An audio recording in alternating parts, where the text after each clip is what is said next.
not sure if anyone. Let's change.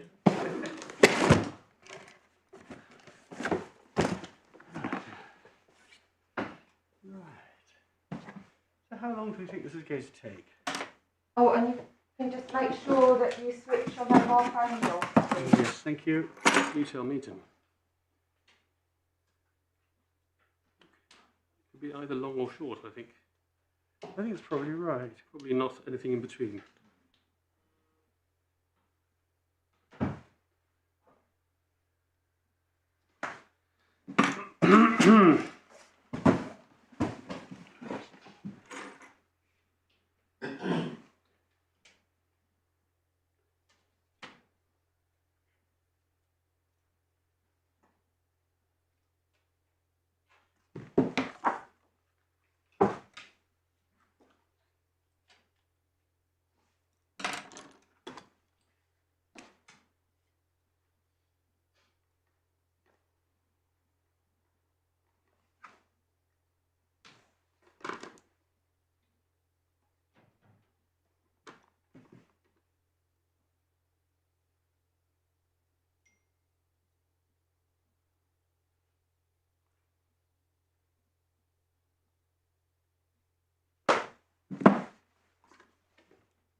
There's one there.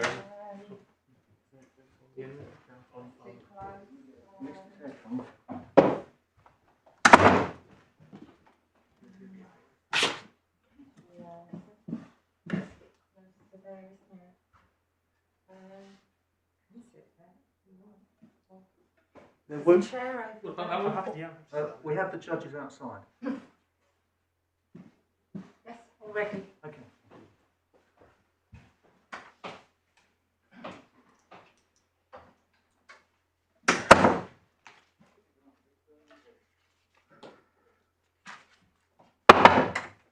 What rise?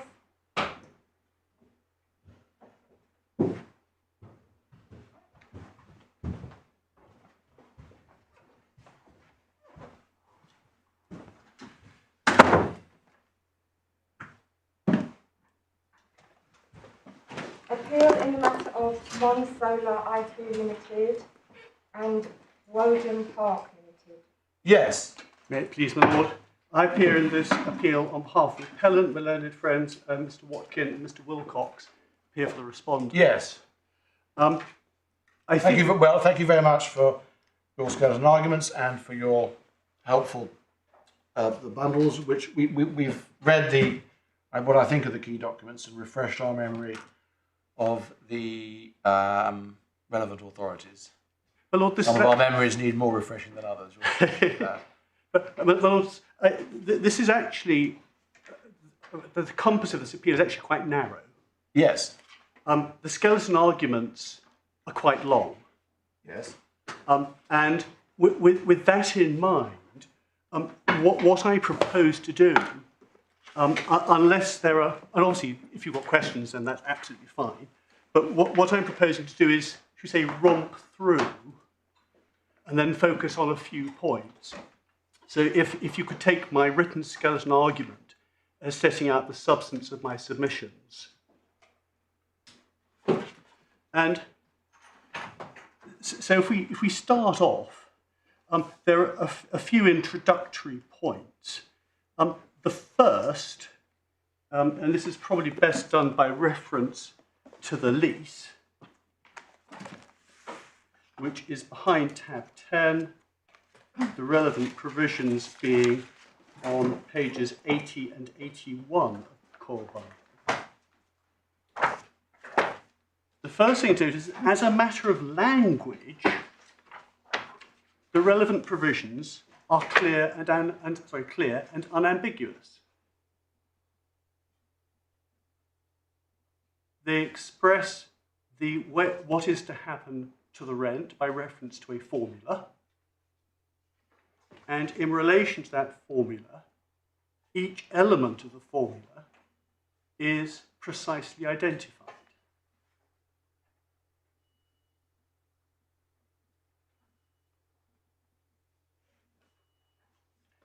And so we can see, therefore, that if this agreement isn't to have the literal effect of its words, it can't be because the court is resolving an ambiguity. It can only be on the basis that the wording that appears in the document is the result of a drafting error,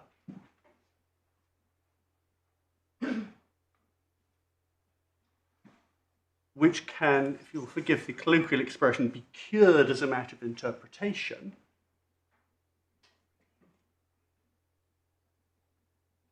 And in order for the contract to be given, or the lease to be given its non-literal meaning, there must be two conditions that are satisfied. The first condition is it must be clear that a drafting error has been made. And secondly, it must be clear what the drafting error is. Now, this can be described in two ways, but I suggest that the easiest way to describe it is to say that it must be possible to identify the drafting error with sufficient precision to be able to know, or to be able to identify, the way in which the error can be cured. Now, when I say the error, so one way in which the error can be cured, in many cases, identification of the problem, the drafting problem, will also identify the answer. But there are some cases, and we say this is one such, where if you identify a drafting defect, there may be more than one possible way, or there may be more than one possible way that the defect could have been avoided, and the court doesn't know which of the two is the appropriate one. Does the outcome vary depending on which one you choose, assuming you're right about there being more than one way? Yeah, if there's more than one way of doing it, and they both have exactly the same effect, then we don't have to worry. Okay. And the reason, you say that isn't this case, do you? Sorry? You say that isn't this case. And I say that isn't this case.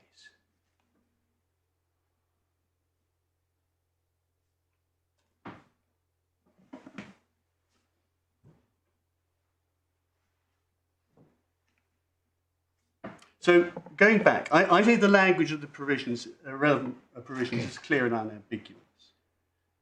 And if we stay with the page, as it were, the effects, and I think this is common ground. Which page are you on? I'm on page 80 of the core bundle, 80. the contractual provisions. Yes. And we see that the formula is on page 81.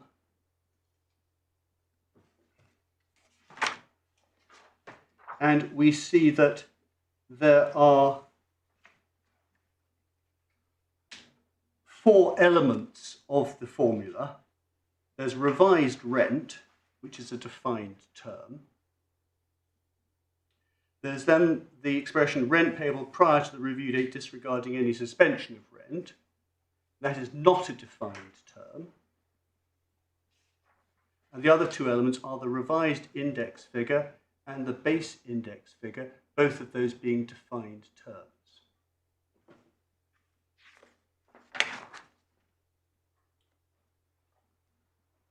And if we look at those definitions, we see that revised rent is identified as meaning the increased rent payable with effect from the relevant review date.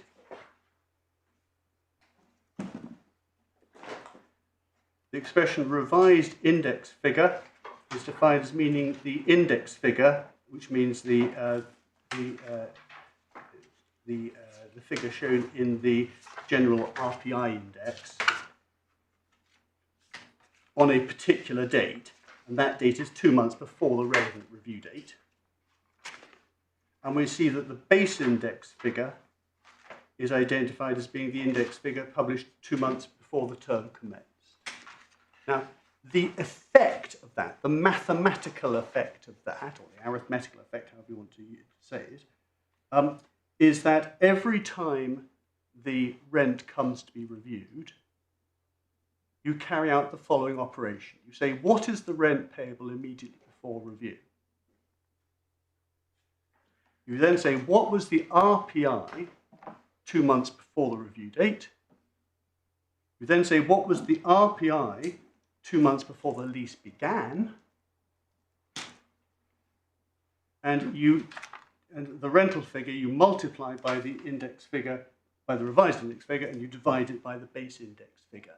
And the effect of that, the practical effect of that, is that you are adjusting the revised rent, so you're adjusting the rent payable immediately prior to review so as to reflect changes in the RPI since the date the lease was granted. That is the literal effect of the formula. And that, I think, is common ground.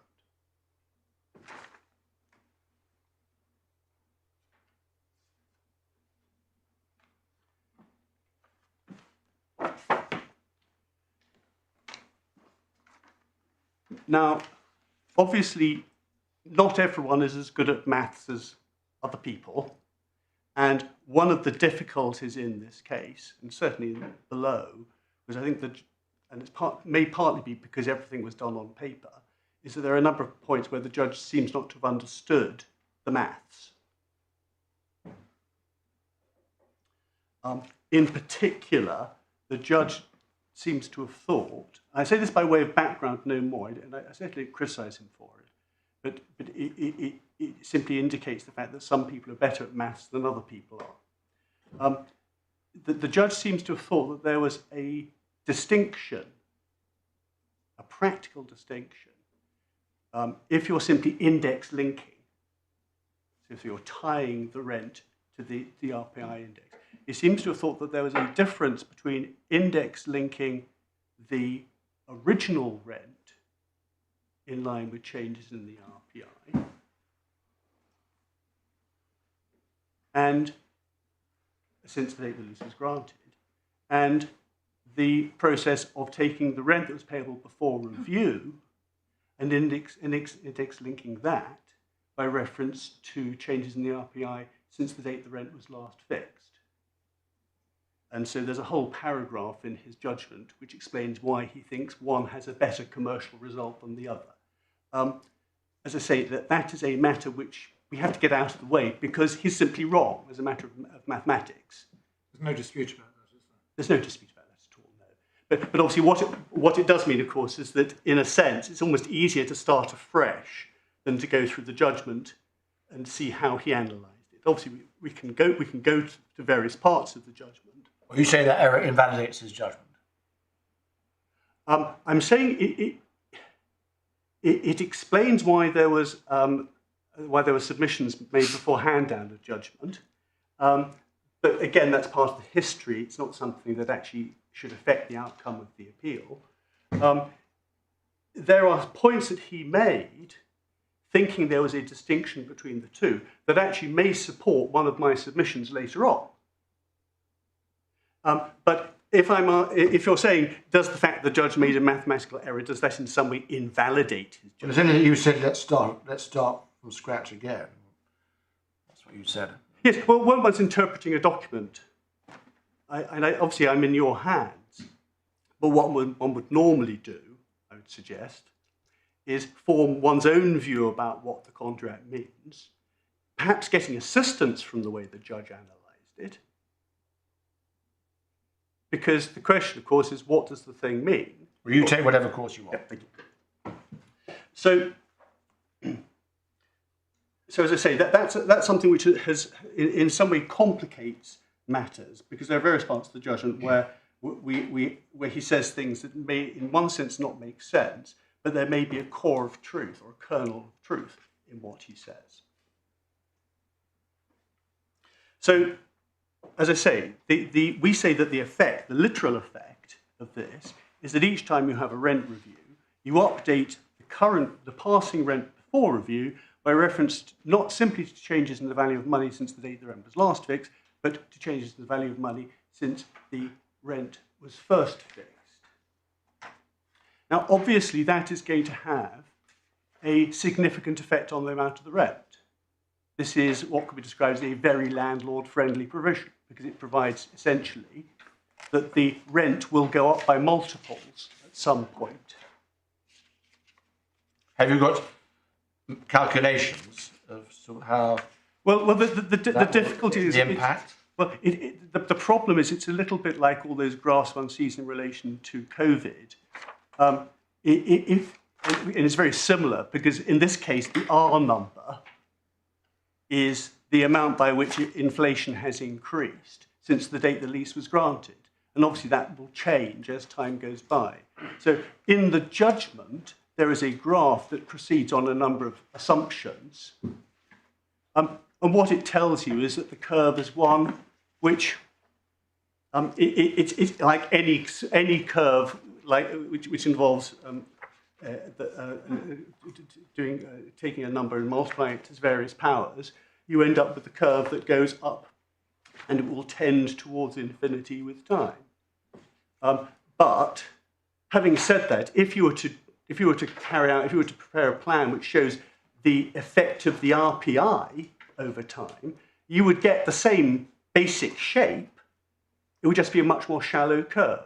And the reason for that is that if inflation, for example, is changing at 1% a year, then at the end of year 2, the value of money hasn't changed by 2%.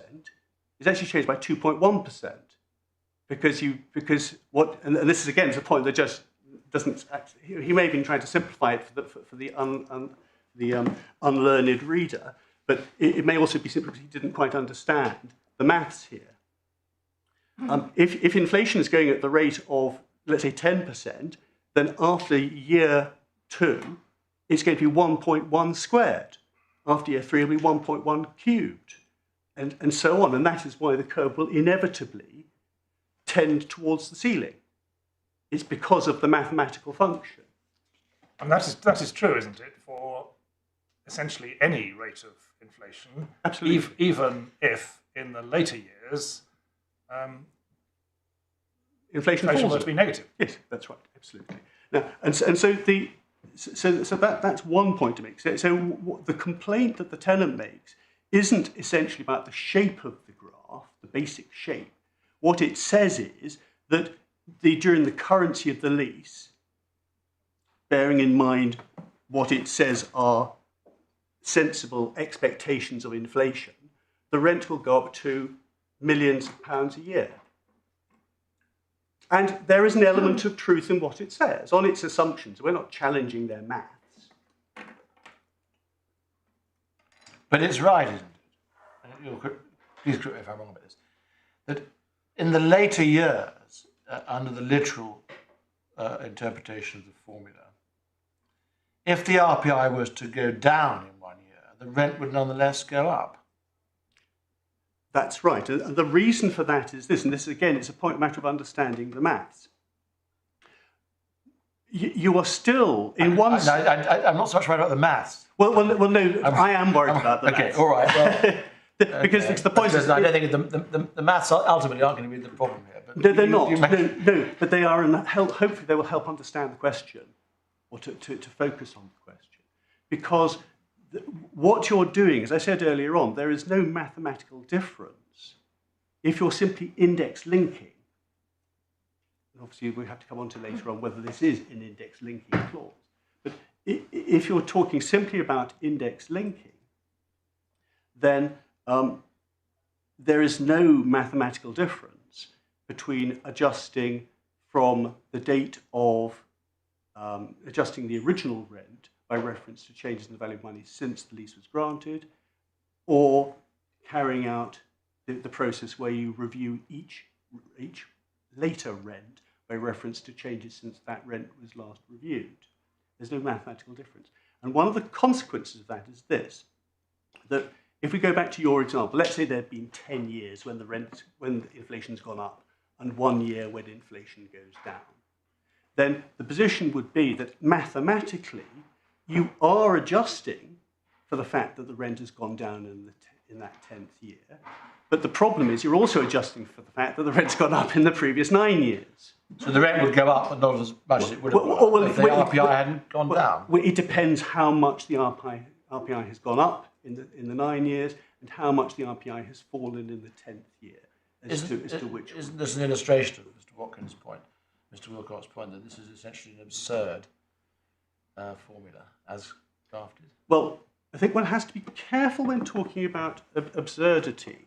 And the reason one has to be careful about absurdity is this.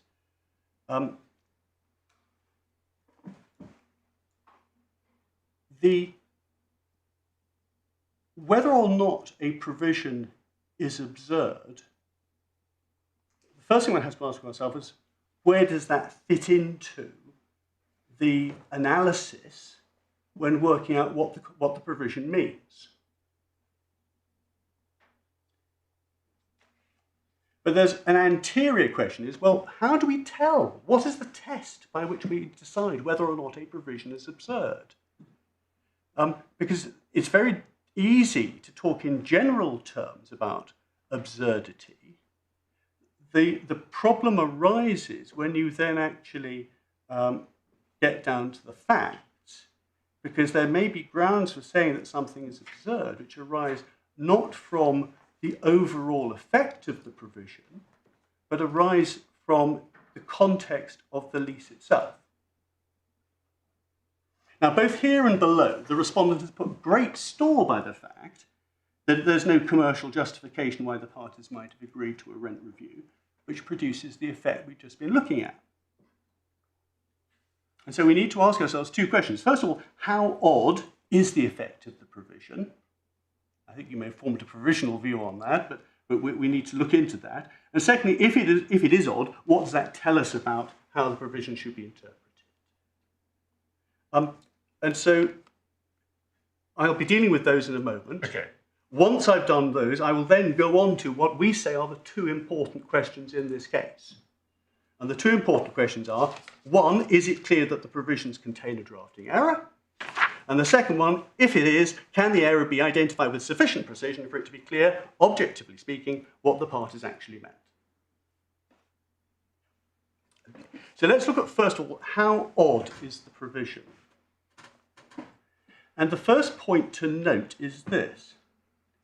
If a lease contains rent review provisions, then those provisions form an integral part of the price which the tenant is paying for the grant of the lease.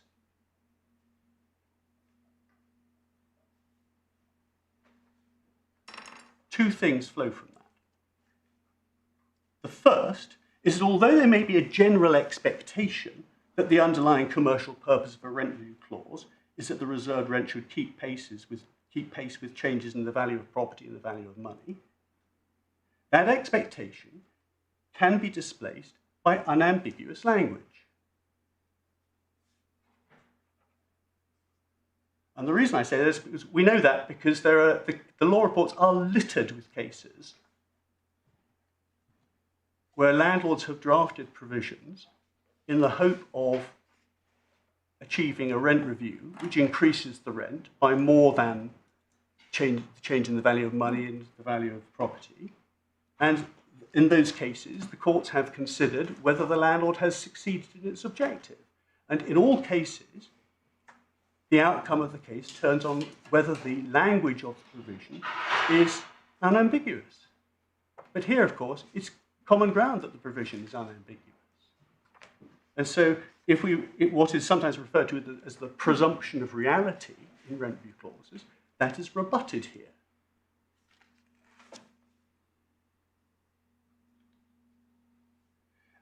the second point is this: saying that a rent review clause is unduly favourable to a landlord, or as the case would be to the tenant, is much the same as saying that the price for the grant of the lease is too high or too low.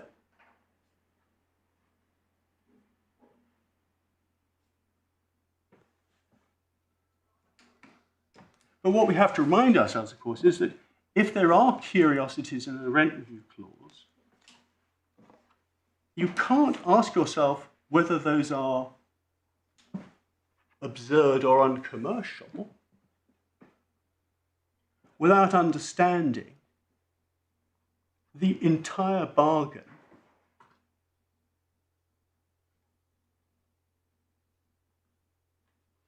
in relation to which the rent review provisions form part of the price. Building on from that, when you're considering whether a rent review clause has an odd effect, you've got to consider the question in the context of the lease as a whole and in the circumstances in which it was granted. An unduly onerous rent review clause might have been intentional. And if that's the case, it may either have been designed to counterbalance other factors, or it may itself have, the lease may contain other provisions which counterbalance the existence of the onerous rent review clause.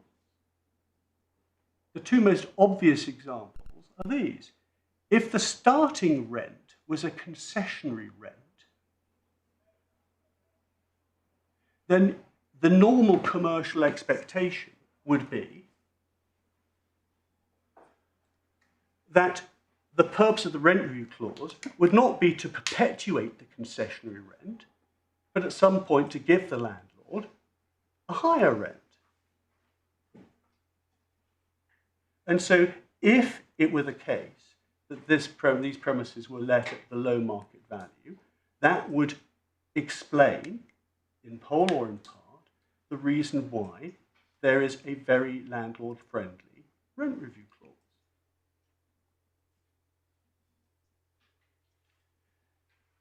Another... Was there any evidence? Well, the problem here, and this is where we run to a problem, because although there was Mr. Feekins, who was the controlling mind of the contracting parties, although he gave evidence that actually it was a concessionary rent, the judge regarded that evidence as inadmissible because he regarded as being evidence of their subjective view that the rent was concessionary. There was no evidence before the court as to what the market value of the premises was, and therefore we have a lacuna.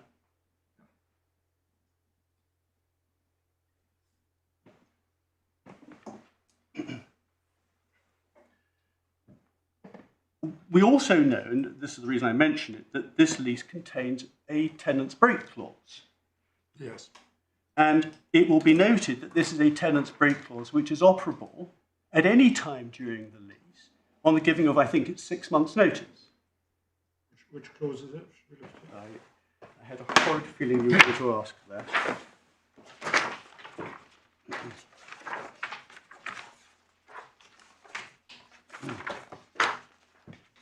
It's on page 77 of the core bundle.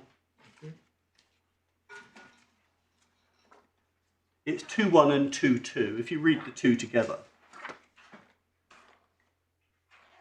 There's a right to break on 6 months prior written notice, either before or after the KW works are commenced. Yeah. And so we see that this is a lease which gives the tenant a huge amount of flexibility in terms of terminating the contractual arrangement. And there are two things that we may speculate about. The first is it may be that the rent contains the onerous rent review clauses as a quid pro quo. Oh, tenant, if you want that sort of flexibility in terms of a break clause, then I want the rent to go up by much more than inflation on review. Another possibility is that the tenant said, if you, oh landlord, if you want a rent review clause that's onerous, I want the ability to get out. And those are possibilities. Now, of course, we don't know what the position is in relation to those. And the reason we don't know those is because this is a case about the construction of contracts, about the interpretation of contracts, as a result of which the negotiations leading up to the grant of the lease are inadmissible in evidence. So we don't know. It's a bit artificial to talk about negotiations in the current case in any event. It is, but in principle, negotiations are inadmissible. but for the it's sake not as if Mr. Feekins was writing to himself. absolutely. But as a result, that also, of course, what one can't do, for the same reason. This is the reason why his evidence was excluded. You can't look into his mind. No, What absolutely. he had in mind. Absolutely.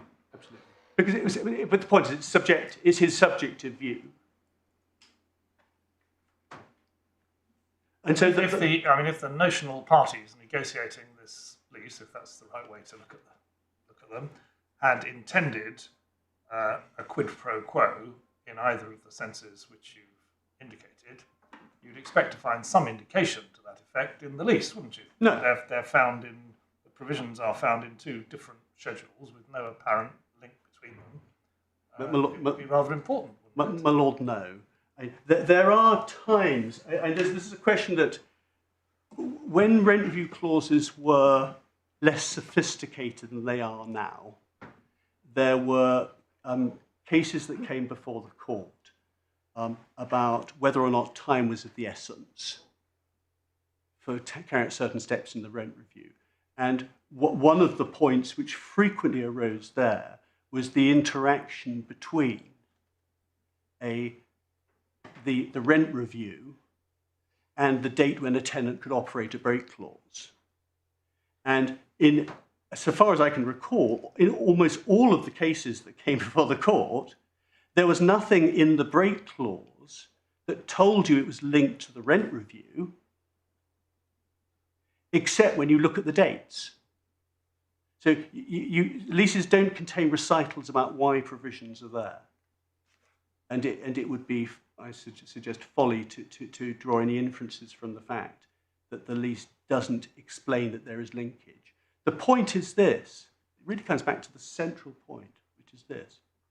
The terms of the lease, if one thinks about it, the way the terms of the lease come about, traditionally speaking, although I take my Lord Justice Nugee's point that this case is perhaps atypical in this sense, is that parties would negotiate terms, they'd agree heads of terms, the matters would then go to solicitors who would draft up the documents.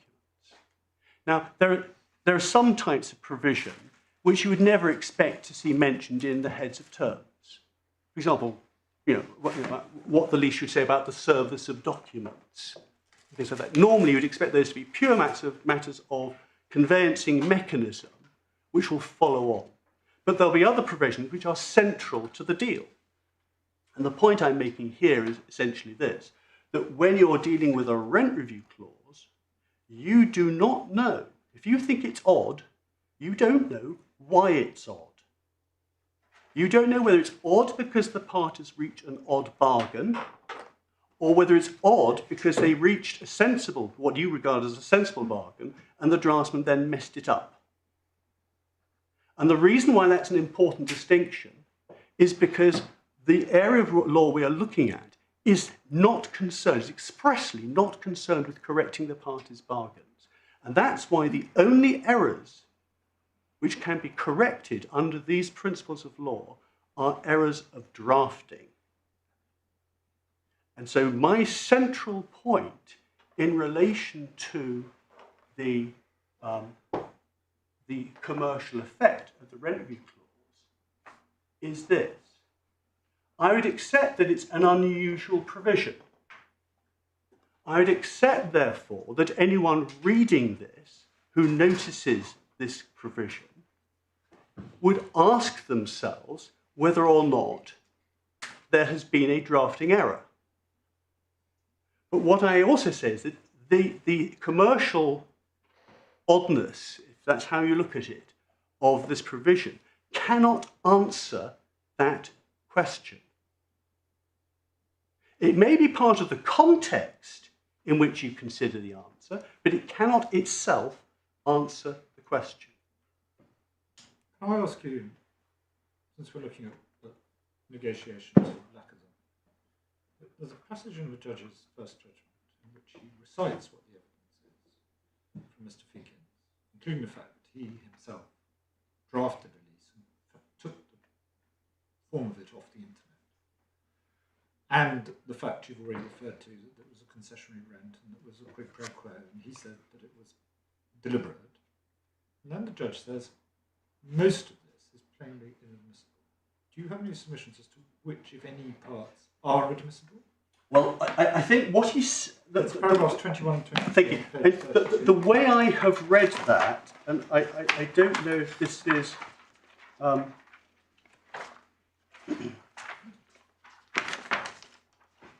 Paragraph 21 sets out, Mr. I think the answer is in paragraph 25, isn't it? Yeah. Oh, thank you, yes. And so what we get, he identifies, I think it's 3 factors which he regards as being admissible. So first of all, there was a proposal in 2013 to package the development project rights for sale and purchase. 26. And that's a reference back to paragraph 20,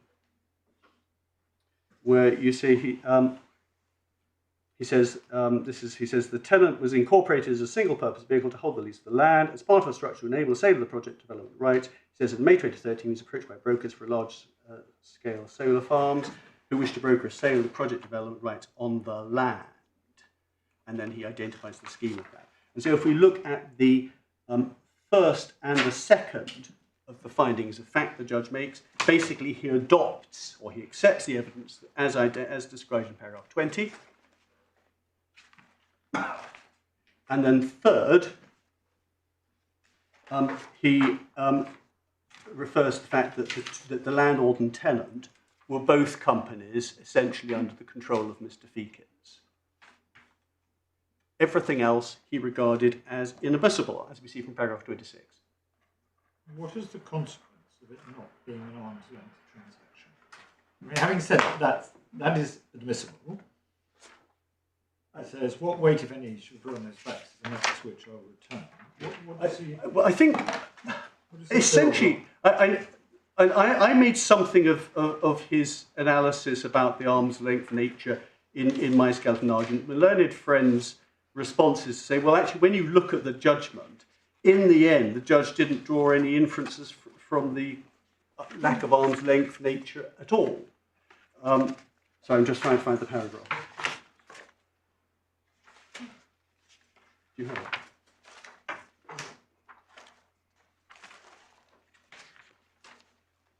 it? He deals with paragraph 63 and following on page 41.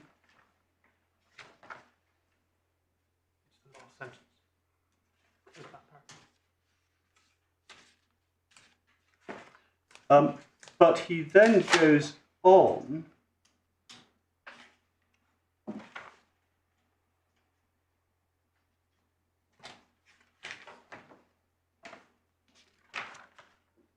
sorry, I thought it.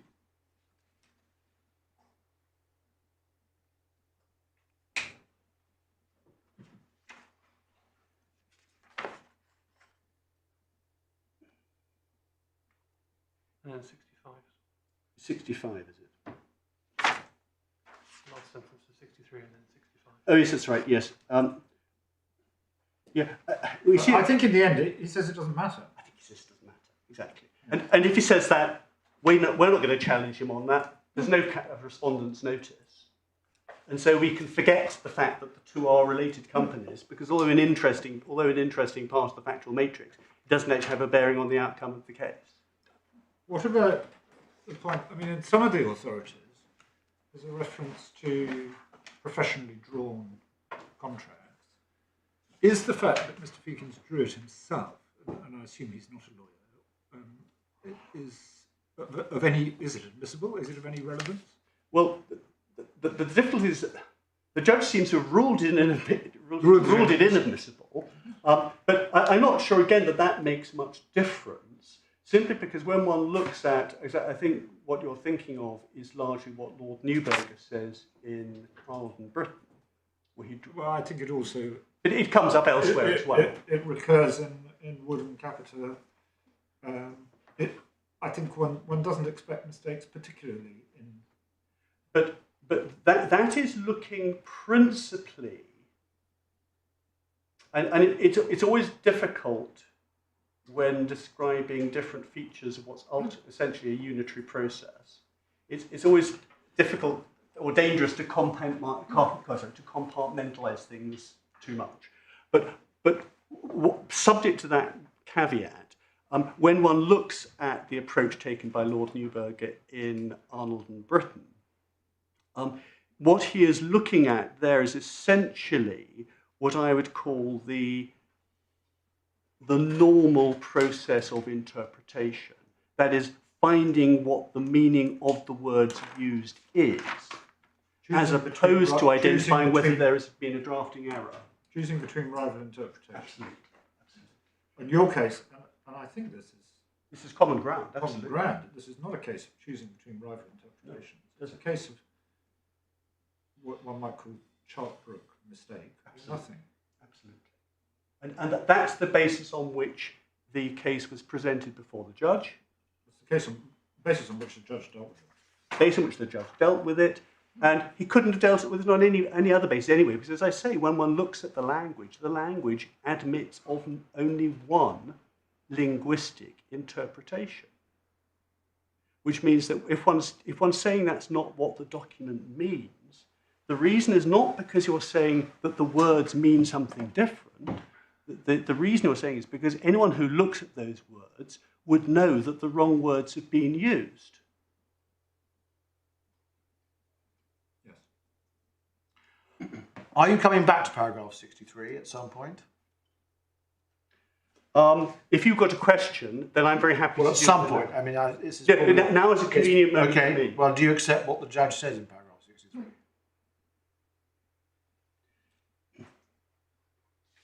Well, no, I don't. And the reason I don't is this. What we have here is a lease to which there are two corporate parties. Before the grant of the lease, the landlord had exclusive possession of the property and therefore the right to occupy it. And so before the grant of the lease, if the landlord had wanted to sell any development rights, the landlord was in the position to do that. The landlord would do that simply by entering into an arrangement with such person as wanted to carry out the proposed scheme. But that's not what happened. What the landlord did, the landlord granted a lease. And the landlord granted a lease to a different corporation. It would almost never do, you had to be in a different corporation, although it wasn't even as, it couldn't have granted a lease to itself. It could have granted a lease to itself and another company, but it was not in the position of tenant at all.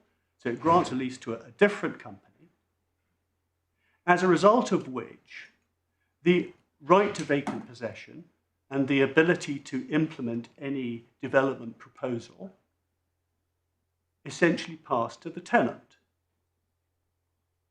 The rent that was agreed between the parties and the rent review provisions that were an essential part of that rent were the consideration for that transfer of control over the property. As a result of which, I must admit, it seems to me there is no logical connect between a landlord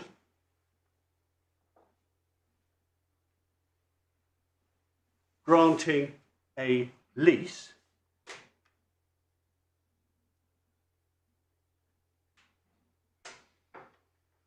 wanting to those terms to make the provision attractive to the tenant. The landlord, what the landlord has got out of the lease is simply the right to the rent. Now, of course, it may well be that at a commercial level, it was in Mr. Feakin's interest to make sure that the overall scheme worked. But you can only say that if you start piercing the corporate veil.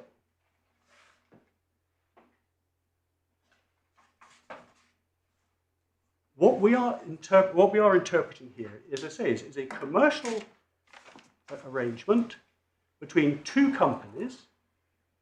Yes, the controlling mind of the two companies was the same, but the fact that the controlling mind of the two companies was the same does not help one form any view about whether the landlord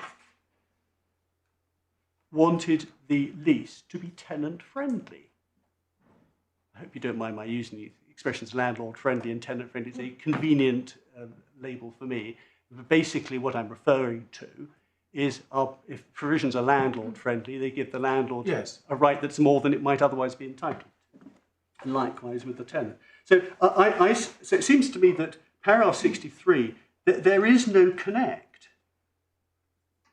And what is particularly odd is that the landlord says, looking from the point of view of the tenant, that a tenant might well have been prepared to take the lease, bearing in mind there was the existence of the break clause.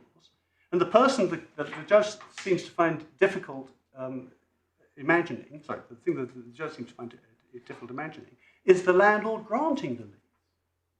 But it seems to me if you've got a lease which has a very, very landlord-friendly rent review clause, because the rent will go up essentially by multiples, then many landlords would be very happy with that because it gives them more money. It does, admittedly, increase the risk that the break clause will be operated. If the rent becomes uneconomic, then the lease will come to an end and the landlord will have the property back. And that would be a factor that a reasonable landlord might well take into account. But nevertheless, it seems to me to be verging on absurd to suggest that a landlord would be reluctant to grant a lease because the rent was too high, or because the rent might become too high.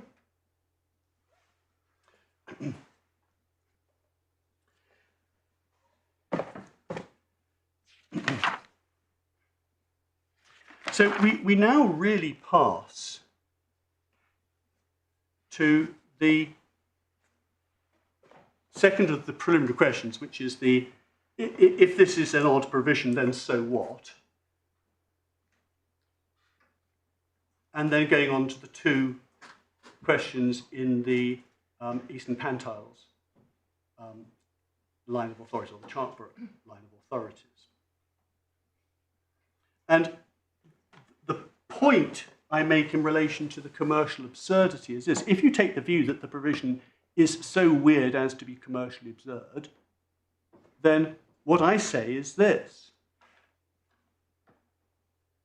that is of itself no reason for interpreting the contract non-literally. It may be part of a reason, but it is not itself a reason for interpreting the contract non-literally. Can we just explore that a bit? If the parties are doing something which is commercially absurd, they should be taken to understand that that is what they're doing, i.e. that they're making an agreement which some people or some judges might think was commercially absurd. And if that's the case, wouldn't it be reasonable to expect them to make clear in their contract that what they're doing is not a mistake and that they really mean it? But the way you do that is by using unambiguous language. And here, there is no doubt the language is unambiguous. Well, not if you know about Chartbrook. Because Chartbrook tells you that unambiguous language may be taken to be a mistake if the criteria for corrective interpretation are satisfied. And what I'm suggesting is that you might expect parties to make clear that actually we know this looks a bit odd, but it's what we mean. We really do mean it. Yes, but you then, and so you say that you expect them to make it clear, but how do you expect them to make it clear? Surely the way you make something clear is by using unambiguous language. And in this case, there is no doubt, there's no dispute that the language is unambiguous. Can I ask you, Mr. Dutton, what is the difference between this case and Chartbrook? Because Chartbrook was another case of formula. Chartbrook was another case where if you simply applied the formula, I which think is what absolutely. Mr. Justice Briggs did at first instance, two of the members of the Court of Appeal did, then it produced a figure, part of the price. It's just that the House of Lords thought that was irrational. No, my lord, and I'm not for a moment suggesting that the Chartbrook case was badly argued or wrong. Good. Start. But but what I am suggesting is this, that, and it may be it's because you think I'm artificially drawing a distinction between the commercial unreality of the deal and the first part of the Chartbrook test. Well, I do at the moment find it somewhat. I mean, the word used by Lord Hoffman more than once was irrational, which I take to mean not just unduly favourable, but I think he says that expressly. You can't correct a contract just because the court thinks, well, this is a bit landlord friendly. But something for which you cannot imagine a rational reason why any parties who have actually understood it would agree to a formula of that type. And he actually says in Chartbrook, of course, what strikes one judge as irrational may not strike another, and that's just a fact of life. And it's for this reason that we need to look at the Arnold and Britton case, where Lord Hope deals head on with this point. Okay. If I can take you to Arnold and Britton, so it's behind tab 9 in the authorities fund. Is your proposition, sound clear, that Arnold and Britton has in some way tweaked, revised, changed the Chartbrook principle? What I say is this: it's very similar to the approach or to the effect it's had in the interpretation of contracts. In a sense, it hasn't altered the underlying principles at all. In a sense, but what it has done, it has underlined the note for the need for judicial restraint in two relevant aspects. One, in this case, one is more important than the other. One is there was a tendency in the courts for judges to look for ambiguities. And what Lord Neuberger did is he laid down a marker saying, don't do that. You've got to deal with this in what I have elsewhere described as intellectual honesty. You're actually looking at things and you're asking yourself, not what is the answer I want to arrive at, how do I get there, but you ask yourself, looking at this, is this document open to more than one interpretation? What's more important here, I say, is that in relation to the Chartbrook test, we have two observations. There's a short observation of Lord Neuberger, where he says that Chartbrook should not be used as a way of getting around the clear wording of the contract, which I think he's not saying that the rule doesn't apply. He's simply saying it shouldn't be used as a vehicle for the court arriving at what it thinks is a sensible answer. It needs to adopt the Chartbrook principles and take them in a principled way. We then have Lord Hope, who is the main judge, who gives the main judgment in relation to this. I don't think we do. Is it Lord Hodge, perhaps? Hodge, I beg your pardon. Lord Hodge. Thank you. Sorry. We then have Lord Hodge, who makes it quite clear that it is irrelevant for the purposes of interpreting a contract whether or not the terms are one that a reasonable person would enter into. Well, you're going to take us to these. I am. Sorry. Yeah. Okay. So if I can take you, as I say, it's behind tab 9.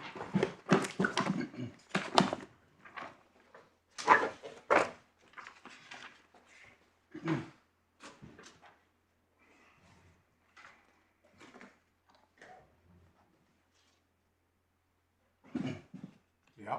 And if you go to, it's in the report at page 1627, it's paragraph 15 of the judgment.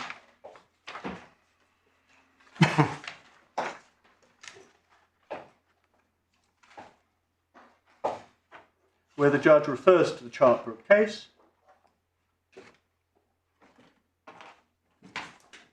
when setting out the legal principles.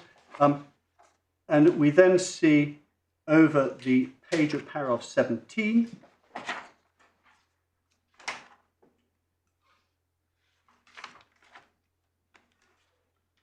where there is a note of caution sounded by Lord Hoffman in relation to the Chartbrook decision.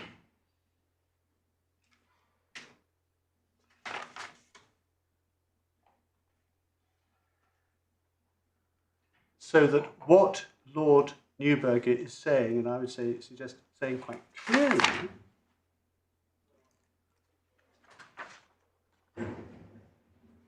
is that commercial common sense does not trump the language of the provision. Now, what we have to remind ourselves here, of course, is this, that in Ireland and Britain, basically it was a 4-1 decision, with Lord Carnwath being the sole dissenter.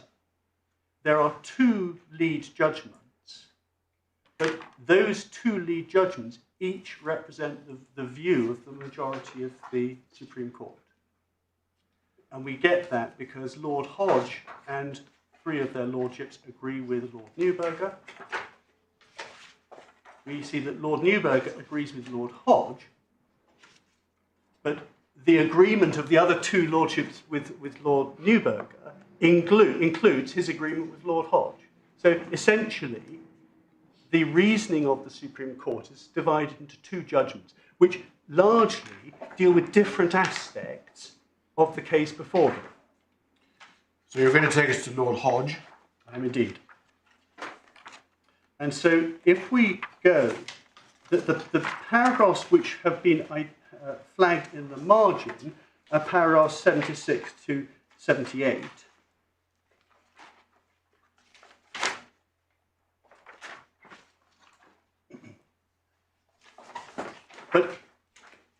And I place significant weight on what is said in paragraph 77 and 78.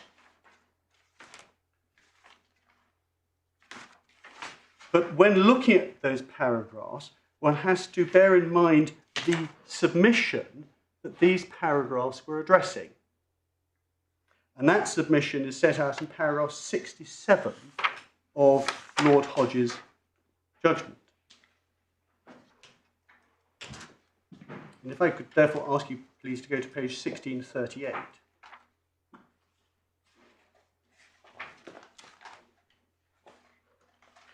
So the submission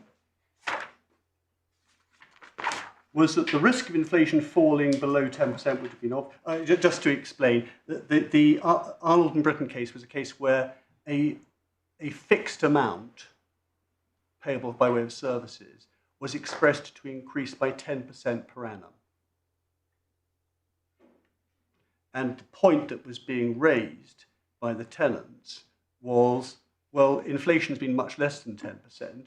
There's going to come a point in the not too distant future where the amount of the service charges is going to be greater than the capital value of the leases.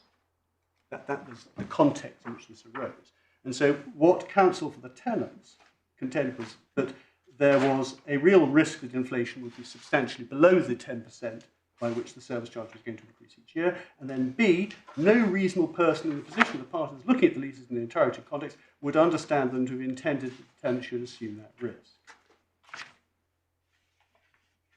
And we then see that in aid of that submission, counsel for the appellants relied on a number of cases which I'm sure my lords, particularly my Lord Justice Nugee, will be aware are all part of the Chartbrook-Persimmon line of authorities.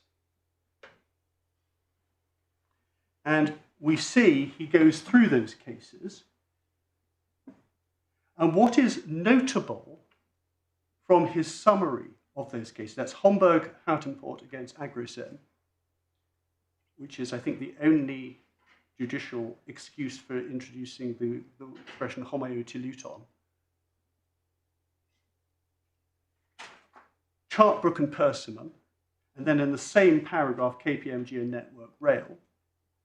That also being a case with which my Lord Justice Nugee would be very familiar. Aberdeen City Council and Stuart Milne Group. So those cases. And in each case, what we see is that the existence of the mistake was found not essentially in the commercial absurdity of the provision. It was found in contextual evidence which identified either a factual explanation for how the mistake had occurred, or alternatively identified an inconsistency within the four corners of the contract in question, which suggested that the literal interpretation couldn't be right. And going back to the question that my Lord Justice Nugee asked earlier on in relation to the Chartbrook case, sorry, I think you call it Persimmon, I call it Chartbrook. I call it Chartbrook. Oh, you, that's right. So the point that if we look at the rationale in Chartbrook, the underlying absurdity was not the commercial absurdity. It was the fact that what you essentially had was a mishmash. You had a number of terms that were defined, but when you look within the four corners of the agreement, you can see what the underlying contractual purpose of the provision was, and you can identify that underlying contractual purpose with sufficient precision to know what the parties meant. And that's what this appeal should be all about. My learned friends, both in front of the judge and before this court, keep banging the drum about the financial effect of the service of the rent review provisions. Essentially, as I say, that does no more than raise the question about whether there's been a drafting error. What we actually need to do is focus on whether there is a drafting error, and the commercial consequences of the rent review clause will not help you answer that question. Well, he certainly won't answer it on its own. But anyway, I was dealing with the judgment of Lord Hodge. So he refers to those authorities. And as we see again in paragraph 72, the judge regards the context, whether internal to the contract or otherwise, as being of central importance.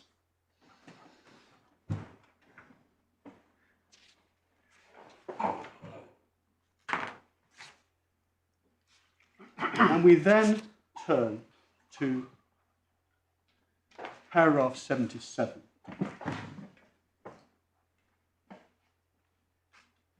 And I can read it if you'd like me to, but it's probably easier if you read it Thank you. yourselves. 77. Yes. Yes.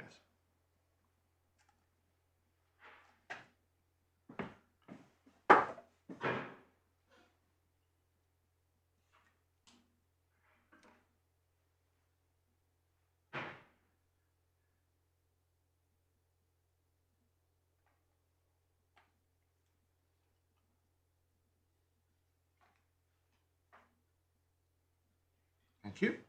And so we see, he says, the question for the court is not whether a reasonable and properly informed tenant would enter into such an undertaking. But isn't he dealing exclusively there with the case where the contract is, or the clause is ambiguous and there are rival interpretations, hence saying there must be a basis in the words used and the factual matrix for identifying a rival meaning. And he goes on to contrast that with the correction of mistakes, which he deals with in 78. With respect, not quite. And that the reason is this. As we see from the last sentence of paragraph 77, the judge is addressing the argument which is set out in paragraph 67 as expanded by references to the authorities in the chart line of authorities. And so what the judge is saying here is this, that the fact that the contract is one where you have difficulty in seeing how a reasonable person could enter into it is not of itself a reason for giving the contract a non-literal interpretation. And the reason that is essentially because what you need to look for, this goes back to 72, is context to explain what mistake was made so you can identify with sufficient precision. As a result of this, all that and you clearly think that the rent review provision is very odd. I would accept that it's unusual, and I accept that because it's unusual, a reasonable reader of this lease would ask the question, has a mistake been made? I accept that. And having accepted that, I say that's really an end of this. We don't need to take this any further, because what we then need to do is actually go on and look at the two questions that need to be dealt with in order to address the chart line of authorities. Well, you enlightened on the word absurd quite early on in our discussions. But Mr. Webster, Mr. Watkin and Mr. Wilcox go further. They say it's not only absurd, but also arbitrary And irrational. Irrational and illogical. Yes. Probably something else, various other things too. But I must say, I have some In a sense, absurdity only it's only part of the problem, isn't it? No. First of all, I invite you to ask yourself this question. Can it really be said that a provision is irrational if it is capable of being reduced to syllogistic or algebraic form? That's exactly what happened in Chartbrook. That's why I say it is. We do have to look at this through the prism of the Chartbrook analysis. Absolutely. It does seem to me that the Chartbrook case is very similar in that in each case you have a mathematical formula which sets out an element of the price which is going to have to be worked out in the future, which is why you can't just put a figure in, that it has a natural meaning which produces a result, but if that result is, as Lord Hoffman says, arbitrary and irrational, in the sense that you can't imagine why anybody would have wanted that result, then you can conclude that it must be a result of mistake. So the fact it produces a very odd result is part of the analysis. No, as I say, it raises the question. We now need to go on. Is it a mistake? But if you conclude that it's arbitrary and irrational, that there's no rational purpose behind that result, then you can conclude that it was a mistake. You can conclude that a mistake has been made. Well, I entirely accept this. But what you can't conclude is there's been a drafting error, because the mistake might have been in the underlying deal. It may well be you've got two people whose understanding of how the RPI works is either less good or on the same sort of level as the judges, in which case, who knows what they would have thought the effect of their formula was. Now, you then say, well, is the formula part of the drafting or is it part of the deal? And that's something which is incredibly difficult for the court to identify, for the simple reason that when we are simply interpreting this as part of the process of interpretation, you're not allowed, it's inadmissible and irrelevant, exactly how this provision came into existence. Isn't the effect of this submission to narrow down the scope of the Chartbrook principle? No, it isn't. Because couldn't that point always be made How do you know it's a drafting error as opposed to something, to a common mistake in negotiation? And the reason is because essentially the real question in Chartbrook involves two questions which are both the same side, which are different sides of the same coin. And what you're trying to do, what both of them are looking at, is identifying what the mistake was. And you can say something's gone wrong, but that doesn't help you because it doesn't tell you what the mistake was. So what we now need to do is we actually need to turn to the Chartbrook test itself. Having said, yes, the question has arisen, we now need to go to the Chartbrook test and ask ourselves, what are the relevant materials that come to bear in deciding whether or not a mistake has been made, and in deciding whether or not that mistake is of a drafting nature, and how it can be cured. That's what we need to do. And in a sense, we're being lured off the trail by my learned friend's insistent references to the commercial unreality of this transaction. Let's actually get down to Chartbrook. Okay, go on then. And if we do that, the first thing, as I say, going back to what Lord Hodge has identified in his analysis of those cases, what one is trying to identify is the background, which may be either factual or it may be within the context of the agreement, which will help identify what the contractual purpose of the disputed provision was. That's what we're trying to identify. And we know in terms of the facts, this is going back to paragraph 25 of the judgment, we know that there are only 3 facts which the judge was able to draw from the relevant evidence. And none of those facts, I would suggest, explains the underlying commercial purpose of the rent review provisions.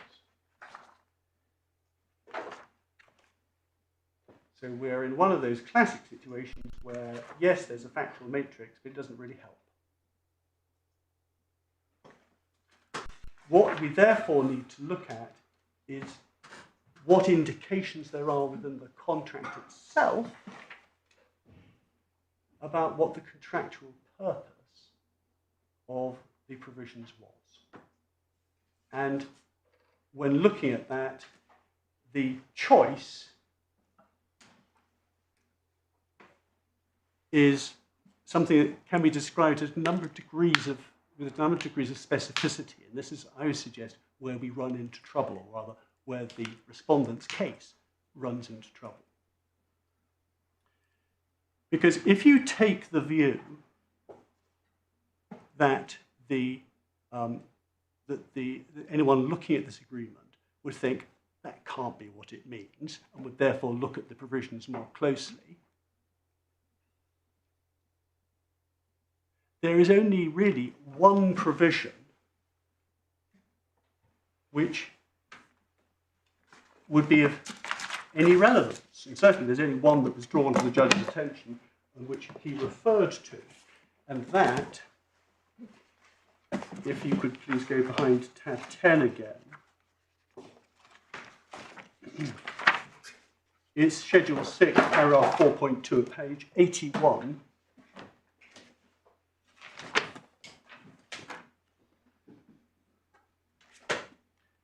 And paragraph 4 contains what in many ways are fairly standard provisions if you have any type of indexation provision. And they deal with a number of matters. One is rebasing of the index, that's paragraph 4.1. And 2 is if the index, for some reason, ceases to exist. And if you look at 4.2, what that says is if the general index shall cease to be published, then there should be substituted as the relevant calculation in paragraph 3 a new arrangement for indexation, whereby the figure to be calculated under paragraph 3 shall reflect increases in the cost of living on a similar basis to that set out in paragraph 3. And what the judge held was that this indicates that the contractual purpose of paragraph 3, the formula, was to reflect increases in the cost of living.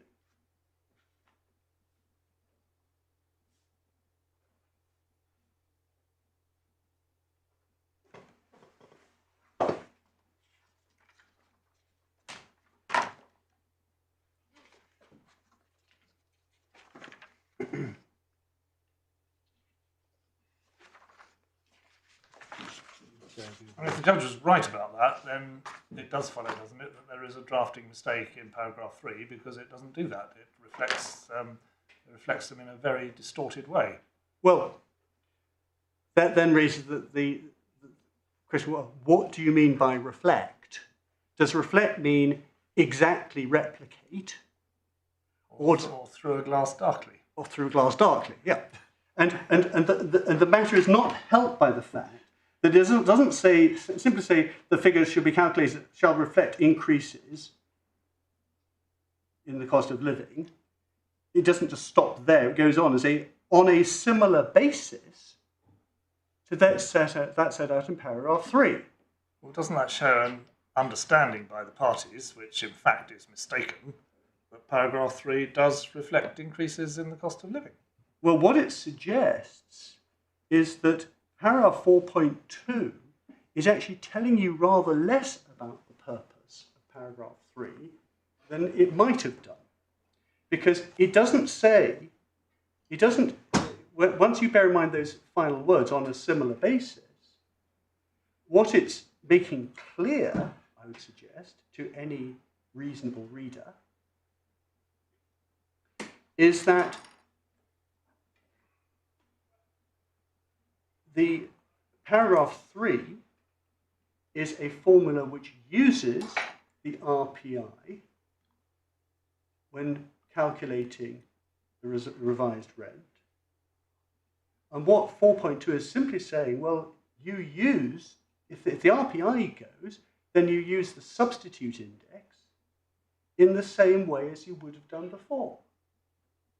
What it doesn't tell you is that the purpose of paragraph 3 is simply to update the rent passing before review to reflect increases or changes in the RPI. Well, forgive me, but isn't that exactly what it says? What that tells us is the basis of the formula in paragraph 3 is to reflect increase in the cost of living. Isn't that what it says?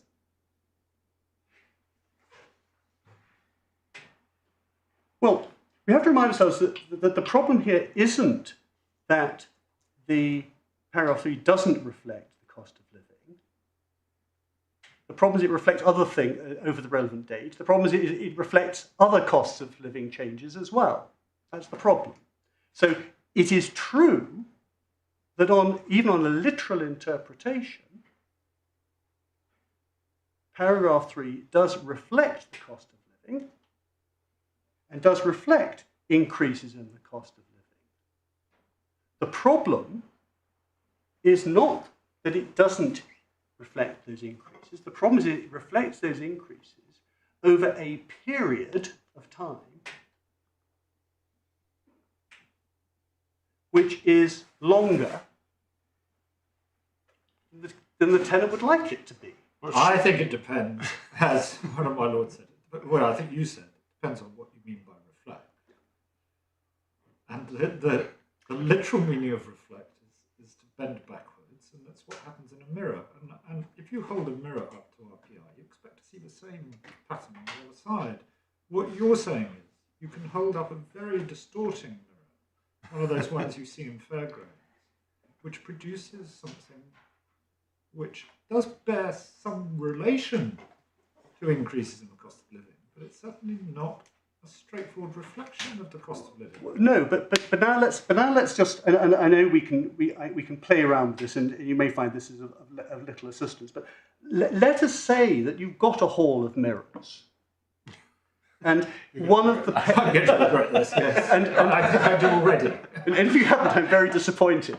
Let's say you've got a hall of mirrors, and one of the mirrors breaks, and you say to someone, "I want a new mirror that reflects people in the same way that my old mirror did."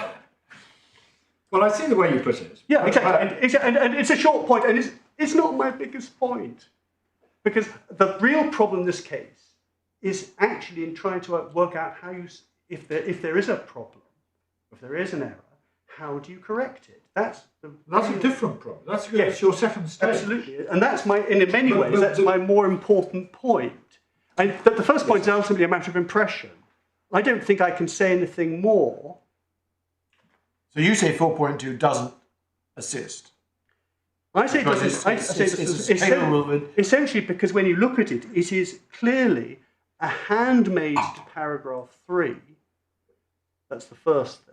But the second thing is that although I'm not sure it's allowed to say handmade in this day and age, but it is subservient to paragraph 3, but it doesn't actually throw any light on the purpose of 3, because it says essentially that it's to reflect that any is to reflect increases in the same way as paragraph 3 does. If all it tells us is reflecting paragraph 3, it doesn't tell us what paragraph 3 is. Absolutely. Unless the contrary argument is that the phrase "increase in the cost of living" indicates what paragraph 3 is designed. Absolutely. It's a short point. I don't think I can elaborate. And if paragraph 4 is ambiguous in that way, are we entitled to interpret it per rainy sky in a way that makes commercial sense of the rent review provisions as a whole? This is where one runs into all sorts of interesting questions, because, and this is, again, a point that I think one needs to bear at the back of one's mind at all times. And there are a couple of points. The first one is that this is all part of the unitary exercise of interpreting the document. Do you understand what unitary exercise means? Because I have to say, although it trips off the tongue very easily, I'm not sure I understand what it means. I think what it means is it is a single process where it doesn't matter in which sequence you look at the steps, the factors. Basically, it's a kind of pot. You put all the factors in, you give all the matters due consideration at the same time, and arrive at a conclusion. So it does. And this is a point that's going to come up later on as well when we get to resolving the mistake there is. I would say it's an essential element of a unitary exercise that it doesn't matter which sequence you analyse it in. Sorry, that wasn't entirely grammatical. Let's take an example. In KPMG, Lord Carlworth says that there was argument before him about the literal meaning as it stood, and how it would be understood. And what he says, well, those, in a sense, although it helps the analysis to look at it in that way, but it's also in danger of confusing the analysis, because you're not saying what does it say, what does it mean. The real question here is, when it says what it says, how would a reasonable reader understand it? In other words, what would a reasonable reader understand the provision to mean? Yeah.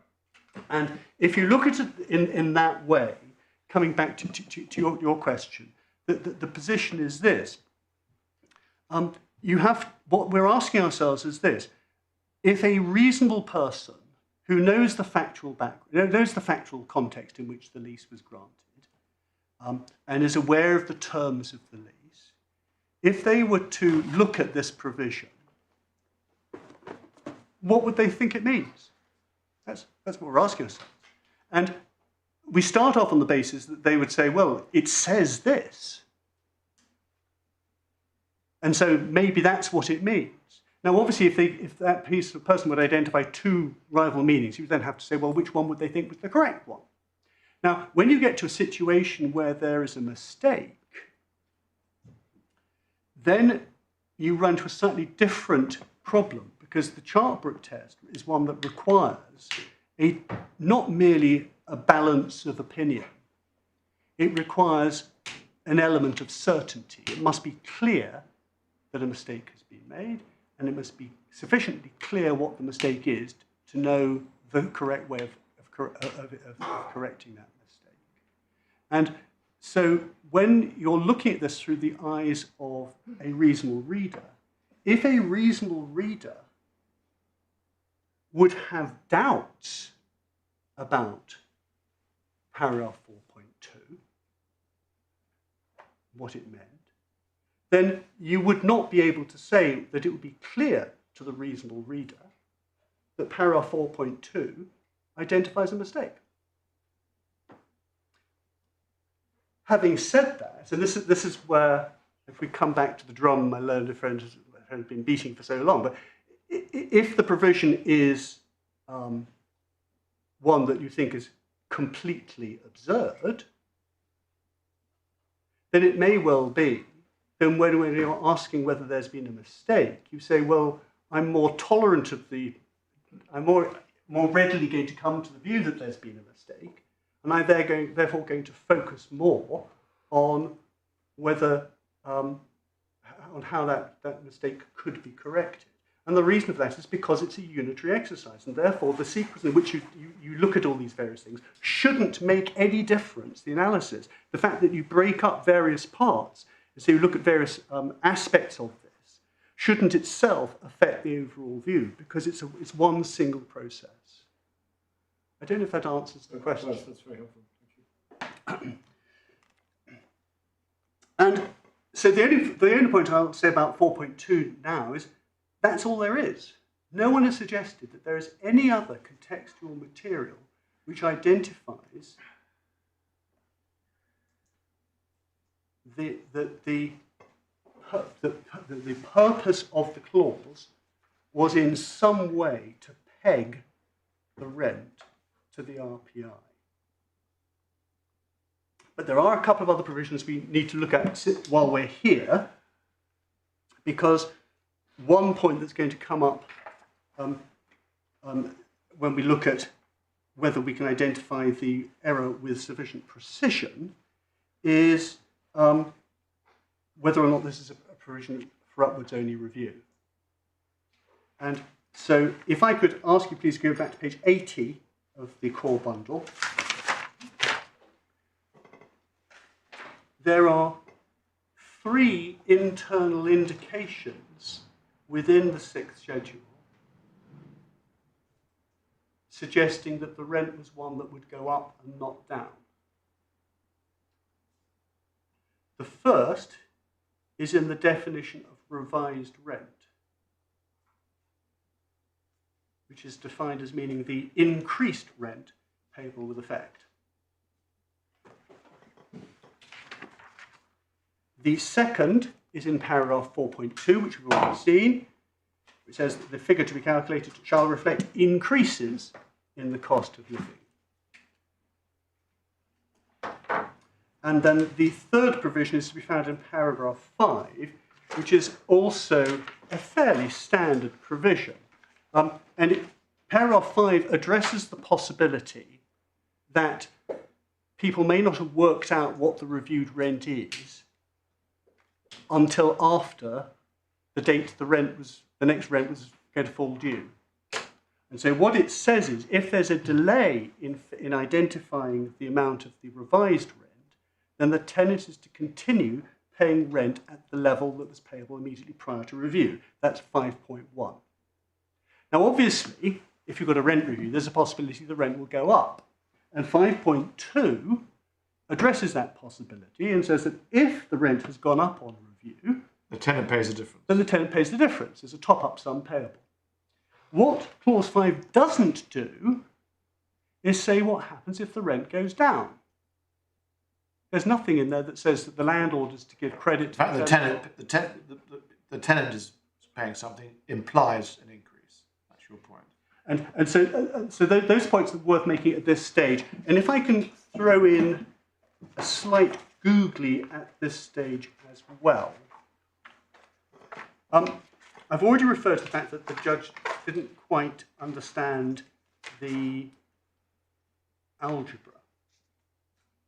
And as a result of that, what happened was this.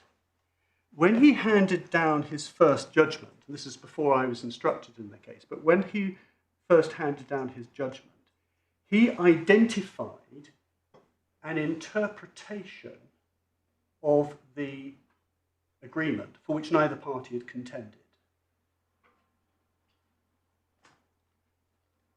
And he then compared that with the tenant's interpretation and explained why he preferred his own interpretation to the tenant's.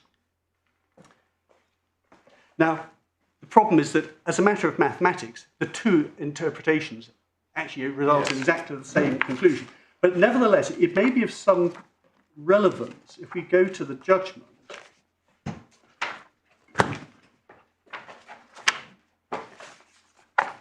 To see, it's paragraph 69 on page 43 of the bundle.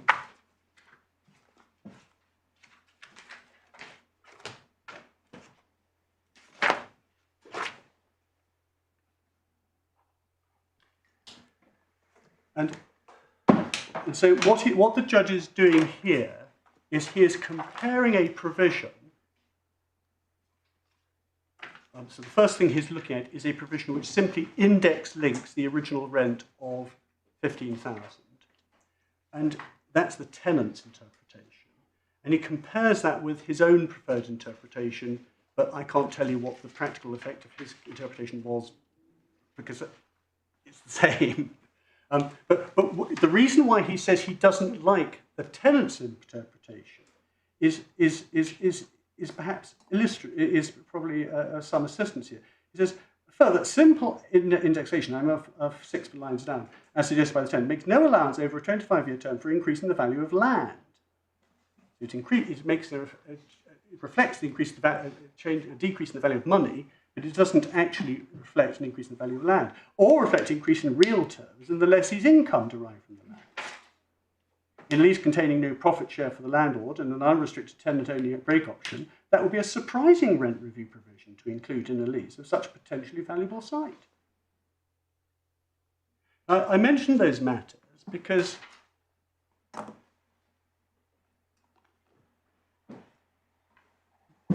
they're true.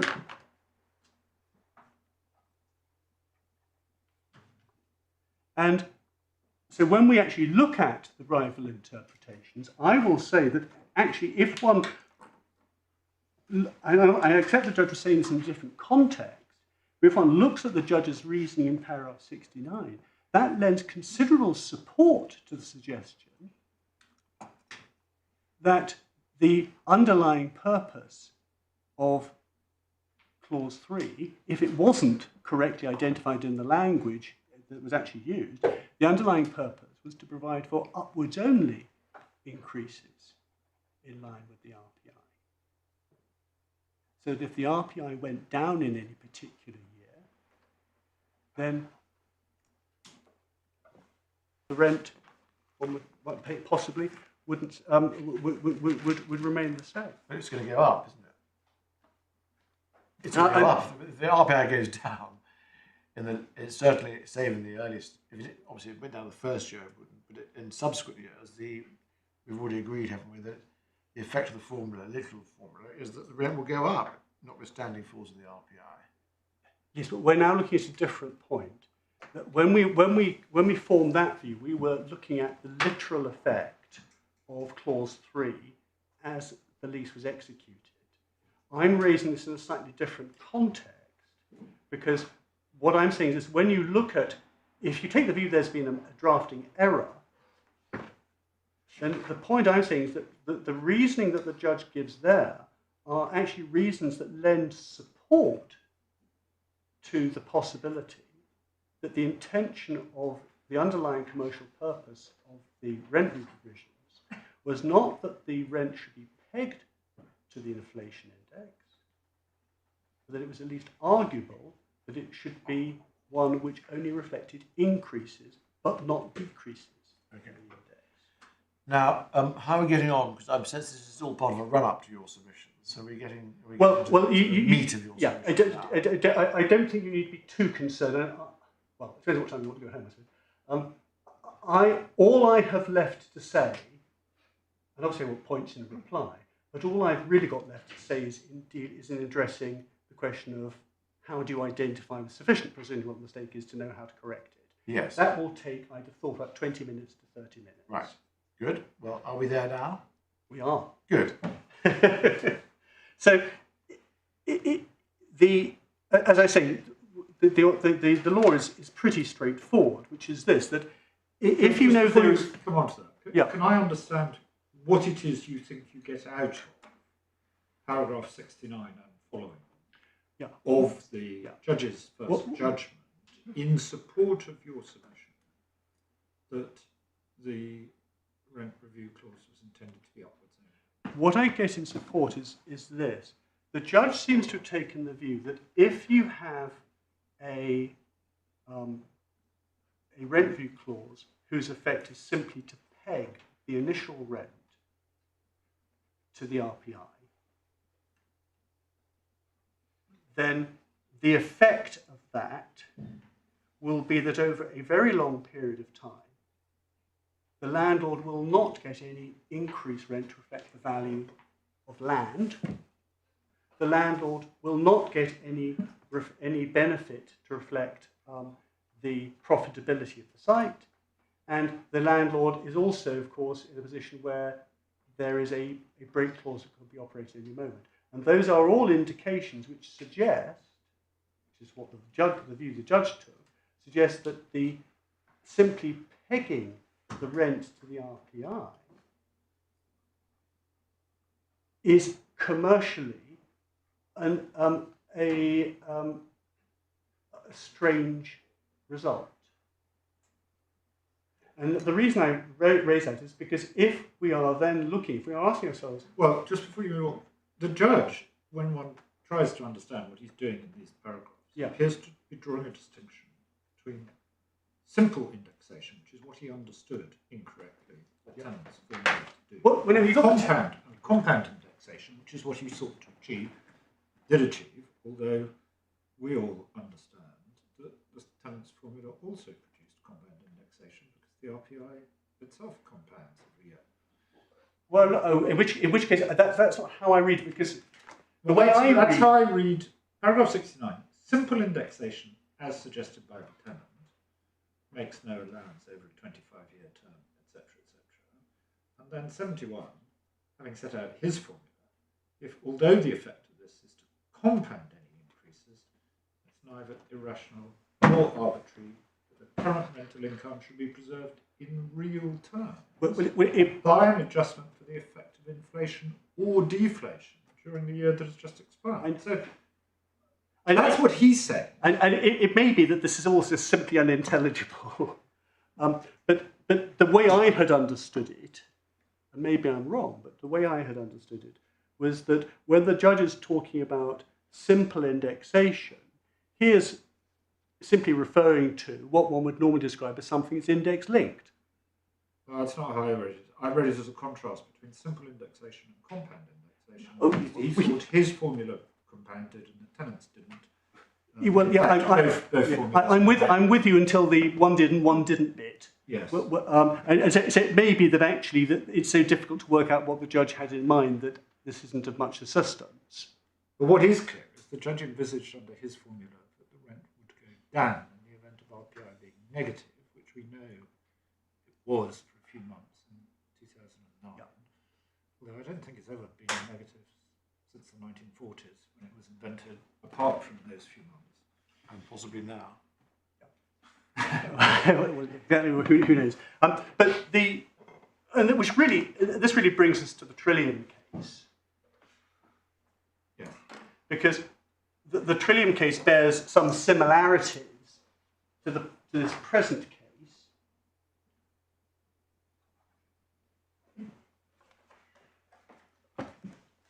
what happened in that case, again, was that there was a rent review provision which provided for indexation. It's tab 12 in the bundle.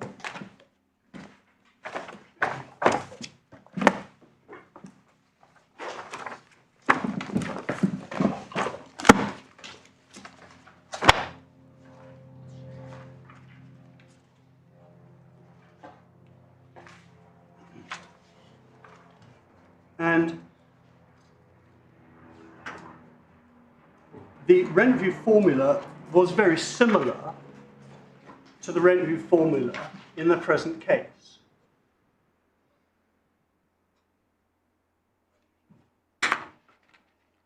The judge took the view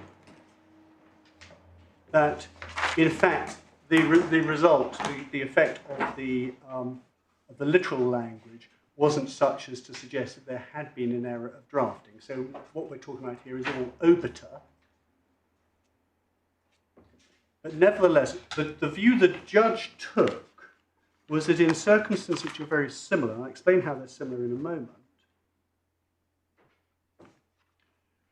he took the view that it was impossible to identify, or it was unclear how the error in question should be corrected. And it starts in paragraph 11 of the judgment. If there is a relevant ambiguity, how is it to be resolved? And then he identifies two methods of resolving in this case, it's an error rather than an ambiguity. And that's either you alter the figure you're adjusting, whether you change that figure, or you change the base.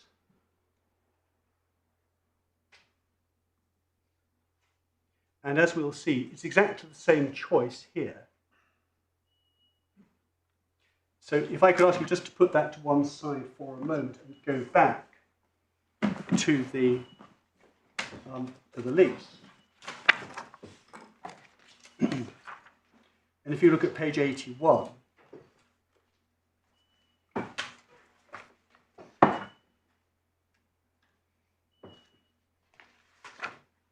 as we've seen, there are four elements. Revised rent is the answer, as it were, and the three input figures are the rent payable immediately prior to review, the revised index figure, and the base index figure. And as between this case and the Trillium case, the provisions are materially identical. The base figure there was identified not by reference date the lease was granted, but by reference to some different date. And here, so looking at the current lease, if you take the view that there is a drafting error,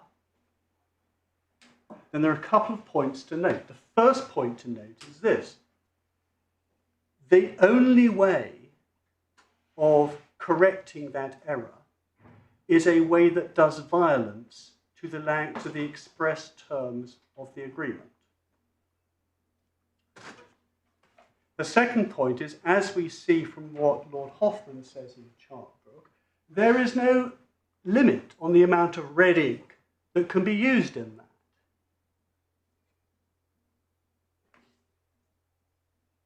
If you combine those 2 points, you realize, I would hope, that when working out how to correct the mistake, you can only answer that question by reference to the underlying contractual purpose. You can't do it by reference to the actual words of the agreement. And the reason you can't do it by reference to the actual words of the agreement is because you don't know whether they're part of the red ink, or they're going to be crossed out by the red ink or not. And so the chart book purpose requires the court to identify the underlying contractual purpose and to do with sufficient precision for it to know how the error should be corrected. Now, in the present case, if you take the view that the formula has gone wrong, there are two ways you can correct it. You can either say that it was right to index link effective from the date the lease was granted. And if that's the case, you keep the revised index figure and the base index figure as they are, but you cross out rent payable prior to review date disregarding any suspension of rent, and you insert the initial reserved rent under the lease. That's one way of correcting the error. The other way of correcting the error is to say that the purpose of this provision was to update the rent payable immediately prior to review by reference to changes in the RPI since the rent was last fixed. And if that's the case, you keep the formula retains the expression rent payable prior to review date disregarding any suspension of rent, and what you change is the definition of the base index figure. So that the base index figure will then be changed so as to identify the base index figure 2 months before the last date of the date that the rent was last fixed, or the date by reference to which the rent was last fixed. So those are the two ways of doing it. Now, if the provisions of the lease provide, if the underlying commercial purpose was that the rent might go up or down, then it doesn't matter mathematically which of those two ways you do it.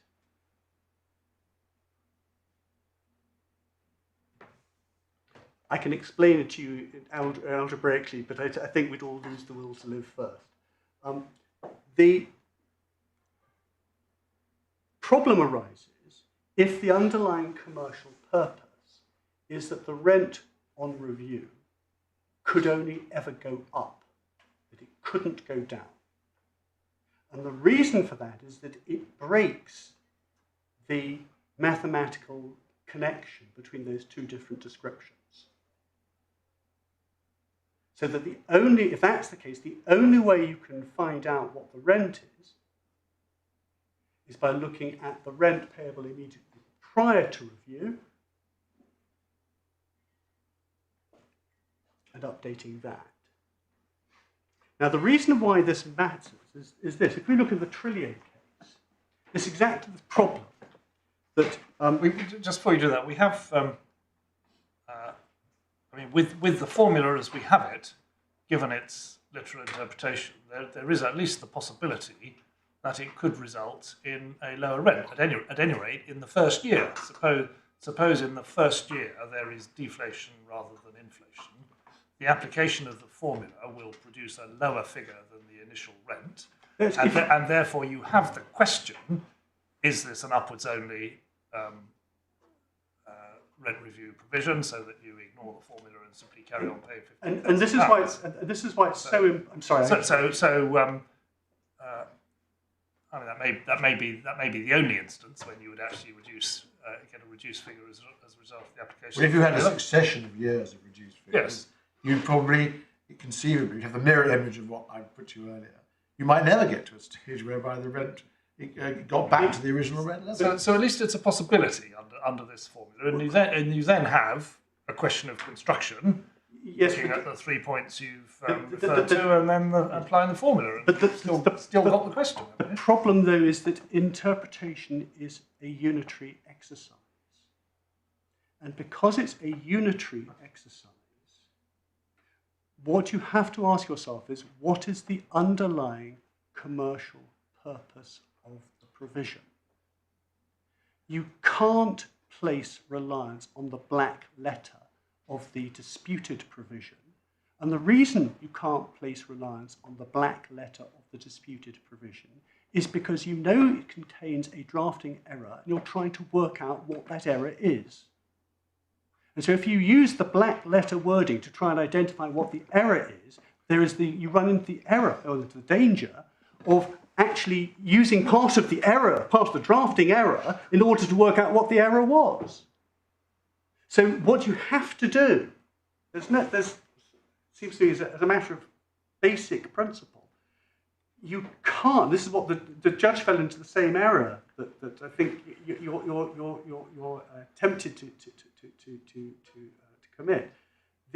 you start off with the literal wording at one level, and you ask yourself, is that literal wording ambiguous? Does it contain a mistake? At that level, you are perfectly entitled to look at the black letter of what the lease says. The problem you run into is this. As soon as, and I'm repeating myself, and I know that, I apologize, but as soon as you are aware that the black letter is the result of a drafting error, you are left asking yourself, well, if I'm going to rely on the black letter, which bits of the black letter can I rely on? To which the answer is the only bits of the black letter you can rely on are those bits which are not in error. But you can't. I understand the theory of what you're saying, Mr. Dutton, but the reality is that if you want to have an upwards only rent clause, there are well-known ways of doing it. You put in a proviso saying, provided that in no circumstances should the rent payable after the review date be less than the rent payable immediately before the review date, or the like. And as you say, rent review clauses are pretty sophisticated. They've been around for some decades, and all these points have been ironed out. And everybody who drafts a rent review clause knows that one of the questions you have to ask is it upwards only or is it upwards and downwards? And that's a question usually, unusually not in this case, but usually of negotiation between landlord and tenant, depending on who has the strength in the market at the particular point at which the lease is granted. There is nothing in the substance of the review form which confines it to upwards only. You do have little indications elsewhere, as you've pointed to. But if you ask the question, is this an upwards only rent review clause, as it stands, it isn't. Yes. And I accept the point that once you find that it's a mistake, and so you have to jettison the language, you can't say, well, I can rely on the language. I mean, obviously, logically, that's right. You still have to say, well, what was intended?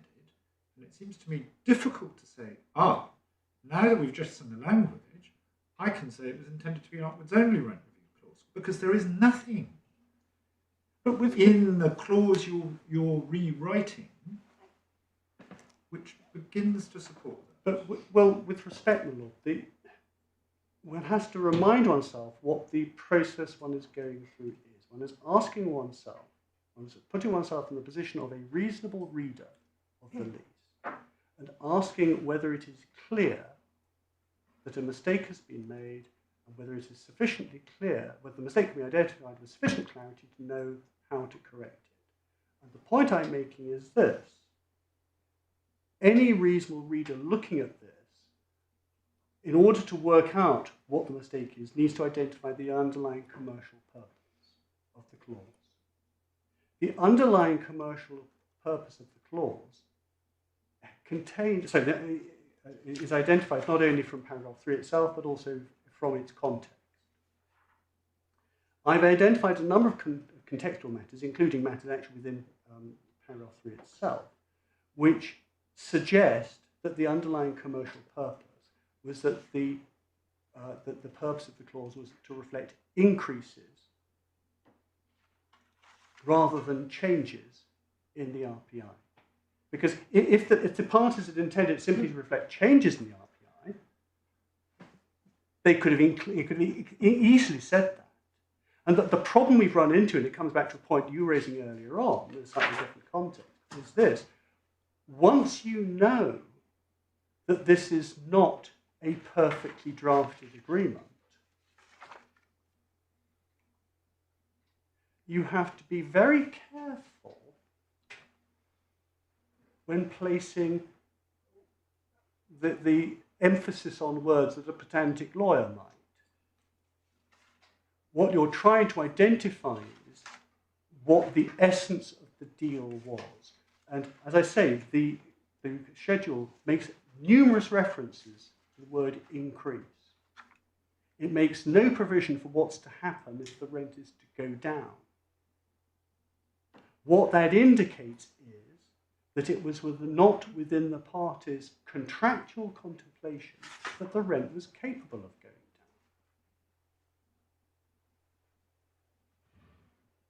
down. And So I would say that if a reasonable reader was looking at this, the reasonable reader would think that the rent review was, or the intention was that the rent review should be upwards only. But I don't have to persuade you that that's the case. What I have to persuade you is that a reasonable reader would not think it clear how the error should be corrected. And so if a reasonable reader looking at this would think, it may be the parties intended this to be upwards only, then that doubt of itself is enough to make it unclear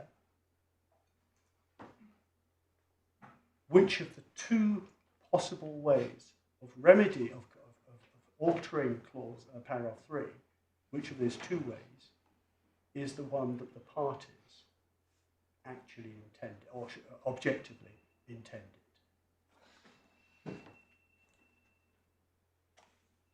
And we come back to Arnold and Brittle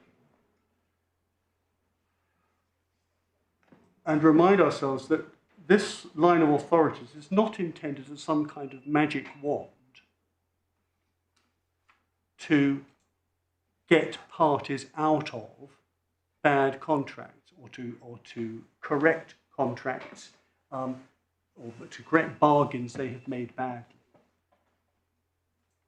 The jurisdiction is confined to cases where you are satisfied that you know exactly what has gone wrong and that you know exactly how it should be corrected. The view the judge took was that the question was upwards or downwards is an entirely separate matter. Well, I say that can't possibly be right. And the reason it can't possibly be right is this.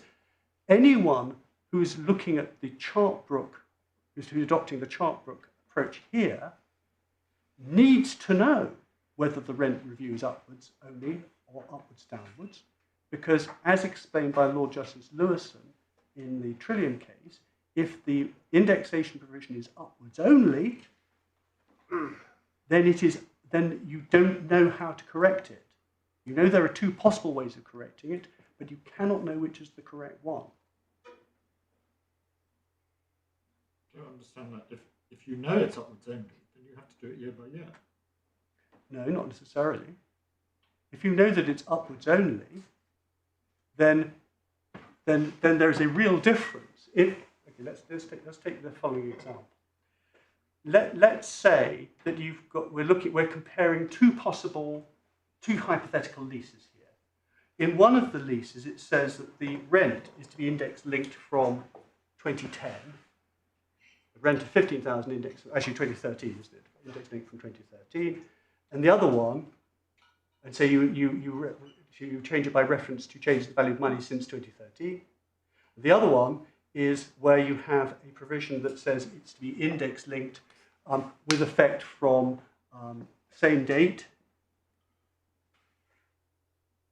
but that the figure that's to be index linked is the passing rent, which is to be indexed by reference to change in the RPI over the previous year. Now, what happens is this.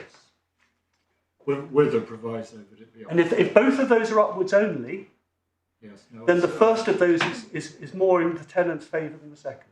And that was the problem with the Trillium case. And what Lord Justice Lewison said, as I say, it's a supporting argument. He dismissed the appeal for other reasons as well. But what Lord Justice Lewison held was that with that in mind, if you've got an upwards only provision, you cannot know which is the correct way of interpreting it, and therefore Chartbrook doesn't give us an answer.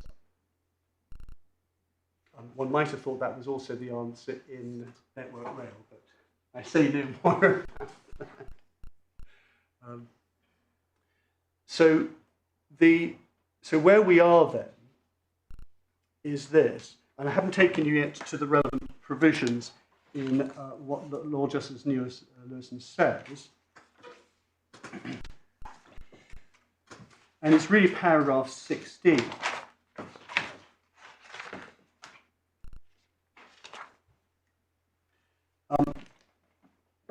And these are the reasons why the appeal was being dismissed.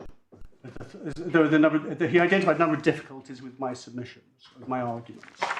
And we're looking at the third problem I had, which is addressed in paragraph 16. There's more than one possible solution to the drafting error. One is the interpretation of Mr. Dutton propounds, and that was essentially the position for which the defendant, the respondents contend here. That is where you take the initial rent of 15k and update it by reference to changing the RPI since the date the lease was granted. But another possible solution would have been to alter the base figure so that it corresponds with the index figure at the start of the new lease. I'm sorry, I've got it wrong way. The similarity between our arguments is yeah. Can I delete what I've just said? And I'll probably just the easiest to read paragraph. One is the interpretation for which I contended, and the other was so that which involves altering the rental figure that's being adjusted. But another possible solution would be to alter the base figure so that it corresponds with the index figure at the start of the new lease.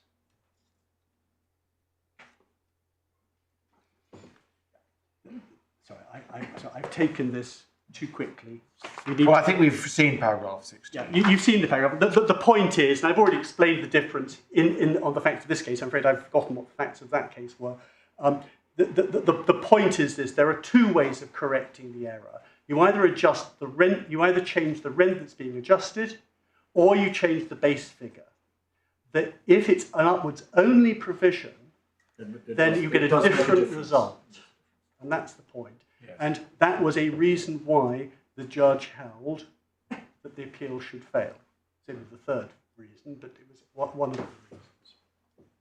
And I say that as a result of that, even if you form the view that there has been a drafting error and that the intention was that the rent should be reviewed so as to reflect increases in the RPI, there is a real possibility that it was intended to do just that. That is to reflect increases, but not decreases in the RPI. But why is it not possible to ask the question whether this is an upwards-only lease or not, and having answered that question as a question of construction, that will tell you, if there is a drafting error in the formula, which of the two solutions needs to be adopted? Why is that not a permissible approach? Well, the answer is because you're assuming that it makes a difference, the sequence in which you ask those questions. You're assuming a particular sequence in which those questions should be asked. And the reason you suggest them in that sequence is because it helps you get to the answer, to a particular answer. The point I'm making is that interpretation is a unitary exercise. And so you can only take matters into account. The approach you take must be an approach where it doesn't matter the sequence in which you have considered each of the relevant factors. And well, you can ask the question first, is there a drafting error here? Yeah. And you decide that there is, otherwise the whole thing falls away. And then how you're going to correct it, well, that depends on whether this is an upwards-only lease or not. Well, and how do you answer that? Is it? And how do you answer that? That's the problem. Because the point is you are left with a reasonable reader who, on this hypothesis, has identified the fact that there is a drafting error. They don't know what the drafting error is. They're trying to identify the drafting error. The only way they can do that, and I know I'm repeating myself, but the only way they can do that is by saying, what is the purpose of the clause? Can I identify the commercial objective of the clause with sufficient precision to know, first of all, what the mistake was, but more importantly, how it needs to be corrected? Well, you've shown us other parts of the lease which indicated it was intended to be increases only. Yes. And I've shown you those. And so the point is this, that that the reader of the lease would be aware that there was a question mark over whether the rent was upwards only, And it would be aware that that question mark arises in a provision which clearly contains a mistake. The reasonable reader would therefore need to identify in some way whether the upwards or upwards-downwards bit was part of the mistake. And the problem, therefore, is this: you can't answer this question. You can't compartmentalize the analysis. Because if you compartmentalize the analysis, you run into the risk of logic chopping.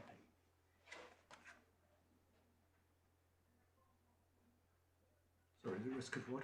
Logic chopping.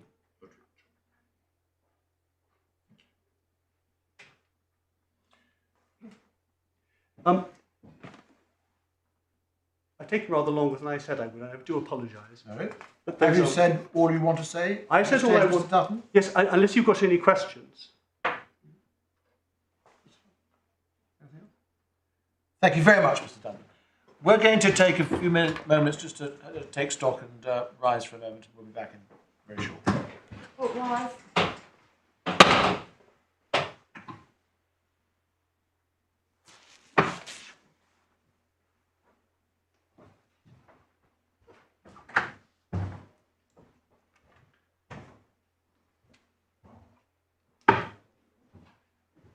Okay, so the streaming is still going. Oh, yes.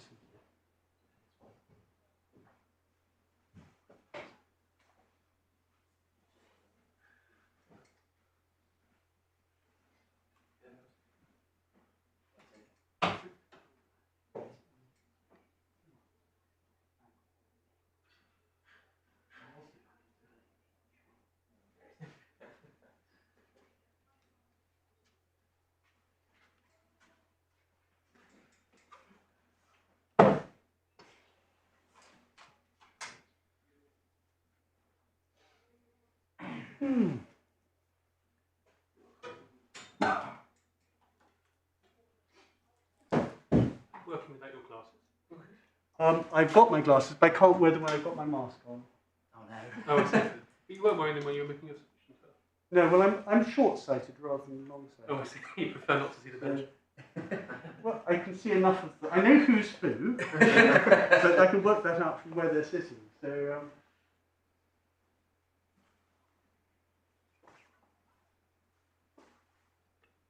the real problem is reading music.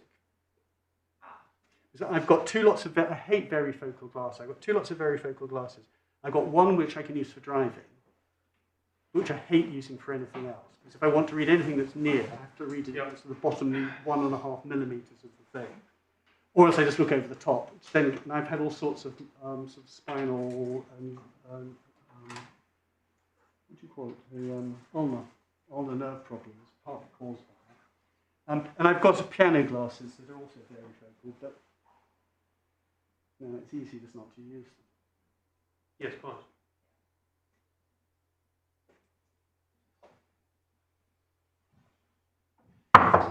Court rise.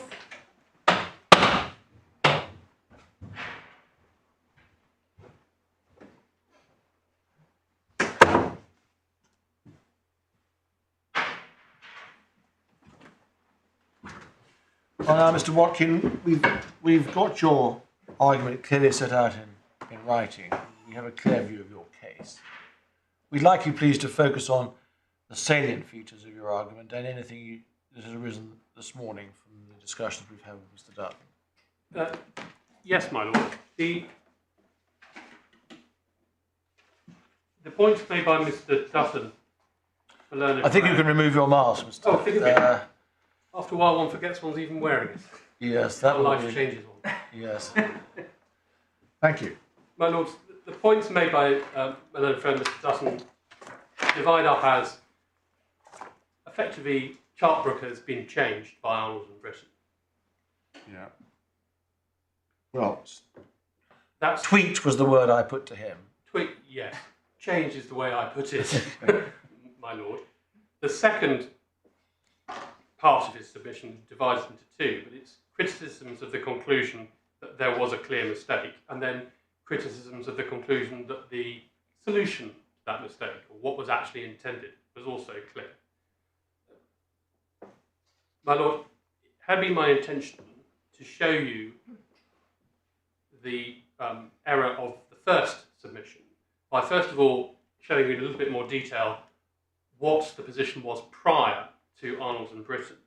And that is with particular focus on the relevance of the commercial absurdity of the outcome. Yeah. Because there seemed to be some difference between us emerging, that the commercial purpose, as it were, the Well, for my part, I think it would be helpful just to see how you respond to the assertion that child book's been changed by yes, what Lord. Hodge said. I'll do that by, first of all, directing your lordships to a few salient passages in the pre-Arnold Britton position, so that your lordships can see where this point about the focus on the commercial outcome, the absurdity point, sat. Then look again at my Lord Hodge's judgment, and then very briefly direct you to the passages in the cases since Arnold and Britton, which show no clue that the position beforehand has been changed by Arnold and Britton. Very well, although you can assume that the court is reasonably familiar with these passages. My Lord, I'm sure so. If I can just direct you swiftly to them. My Lord, I'm not going to take you to Chartbrook because clearly the bench is extremely familiar with Chartbrook and sees it a great deal, unless your lordships wish me to. However, you already have the point because my Lord Justice Nugee made it several times that the reason why Lord Hoffman concluded that the clause needed to be changed, there was a clear mistake and the solution was obvious, was because it produced an absurd outcome on the facts. There was a formula, the formula could be applied, as my Lord said, it produced a definite answer. There wasn't an ambiguity in relation to that part. Lord Hoffman's analysis. But nevertheless, that outcome was one which was out with, when you looked at the context, out with rationality. Yes. Absurd is a slightly emotive word, isn't it? Absurd is a slightly emotive word. I harked on it, but arbitrary and irrational. Well, my Lord, I've picked those words with some care because they appear in the I know they do. in the judgment. And arbitrary is a useful word for other reasons. Yes. Absurdity may simply be the final result, just standing back and applying the reasonable observer looks totally wrong. Yeah. Arbitrary is slightly different. Yes. Because the reason why we say it's arbitrary is, for example, you get different results. You get a different rent in the last year of the lease for the same overall amount of inflation, depending on whether the inflation occurred at the beginning or the end. The arbitrariness of a clause might be thought to be relevant to the question of whether or not there was any commercial purpose. Yes, my Lord. And irrationality is another word which crops up in the judgment. And that really also goes to the question of commercial purpose, as does the exposition of the test by my Lord Justice Chadwick in the City Alliance case, where he says what you're looking for is whether or not it's a commercial, the outcome of the clause is a commercial nonsense. And all of these things are pointing to ultimately looking at the outcome, looking at the product of the clause, obviously against the context, and saying, can there be any rational reason why this was intended? Yes. And there are different ways of expressing that, the irrationality point, if I may put it in that way. But I'm not... So we're going to start with Lord Hodge? I'm not... my Lord, if I can just start, first of all, at the two... in fact, three cases before around Chartbrook, which talk about this, focus on this outcome, my Lord. So if I could just very quickly take you to, first of all, City Alliance. You have already, I think, seen this quotation, my Lord, but if I take you to tab 3 and just show you the relevant passage so that you have it. Yeah. It's tab 3, page 237, paragraph 13. In my view, the judge fell into error. It's not for the party who relies on the words actually used to establish that those words effect a sensible commercial purpose. And that's a criticism of the criticism that no explanation was put forward for the clause. And I accept that it's not necessary for my learned friend in absolute terms to put forward the explanation for the clause. The question is whether or not there is no conceivable explanation of the clause. So it's not necessary it's not for the party who relies upon the words actually used to establish that those words affect a sensible commercial purpose. It should be assumed as a starting point that the parties understood the purpose which was affected by the words they used, and that they used those words because to them that was a sensible commercial purpose. Before the court can introduce words which the parties have not used, it's necessary to satisfy, one, that the words actually used produce a result which is so commercially nonsensical that the parties would not have intended it, and two, that they did intend some other commercial purpose which can be identified with confidence. So it's the result, it's the product of the clause in the context, which can be the focus, my lord, contrary to my learned friend's submission. So that's City Alliance. Then chronologically we have Chartbrook, which I won't take your lordships to. Then next is my Lord Dewberger's judgment in Pink Floyd, which is behind tab 6. If your lordships will be assisted by knowing the facts of these cases at any point, please stop me, but in essence, they're not relevant. I'm always interested when I see a reference to something from my cultural experiences in my youth, but we'll resist the temptation. Where do we go to? The exposition of the contractual interpretation provisions begins on paragraph 16. Yeah. And it begins with a normal exposition of the Lord Justice Newberg. Yeah. Or Lord Newberg MR, I think it was at the time. Yes.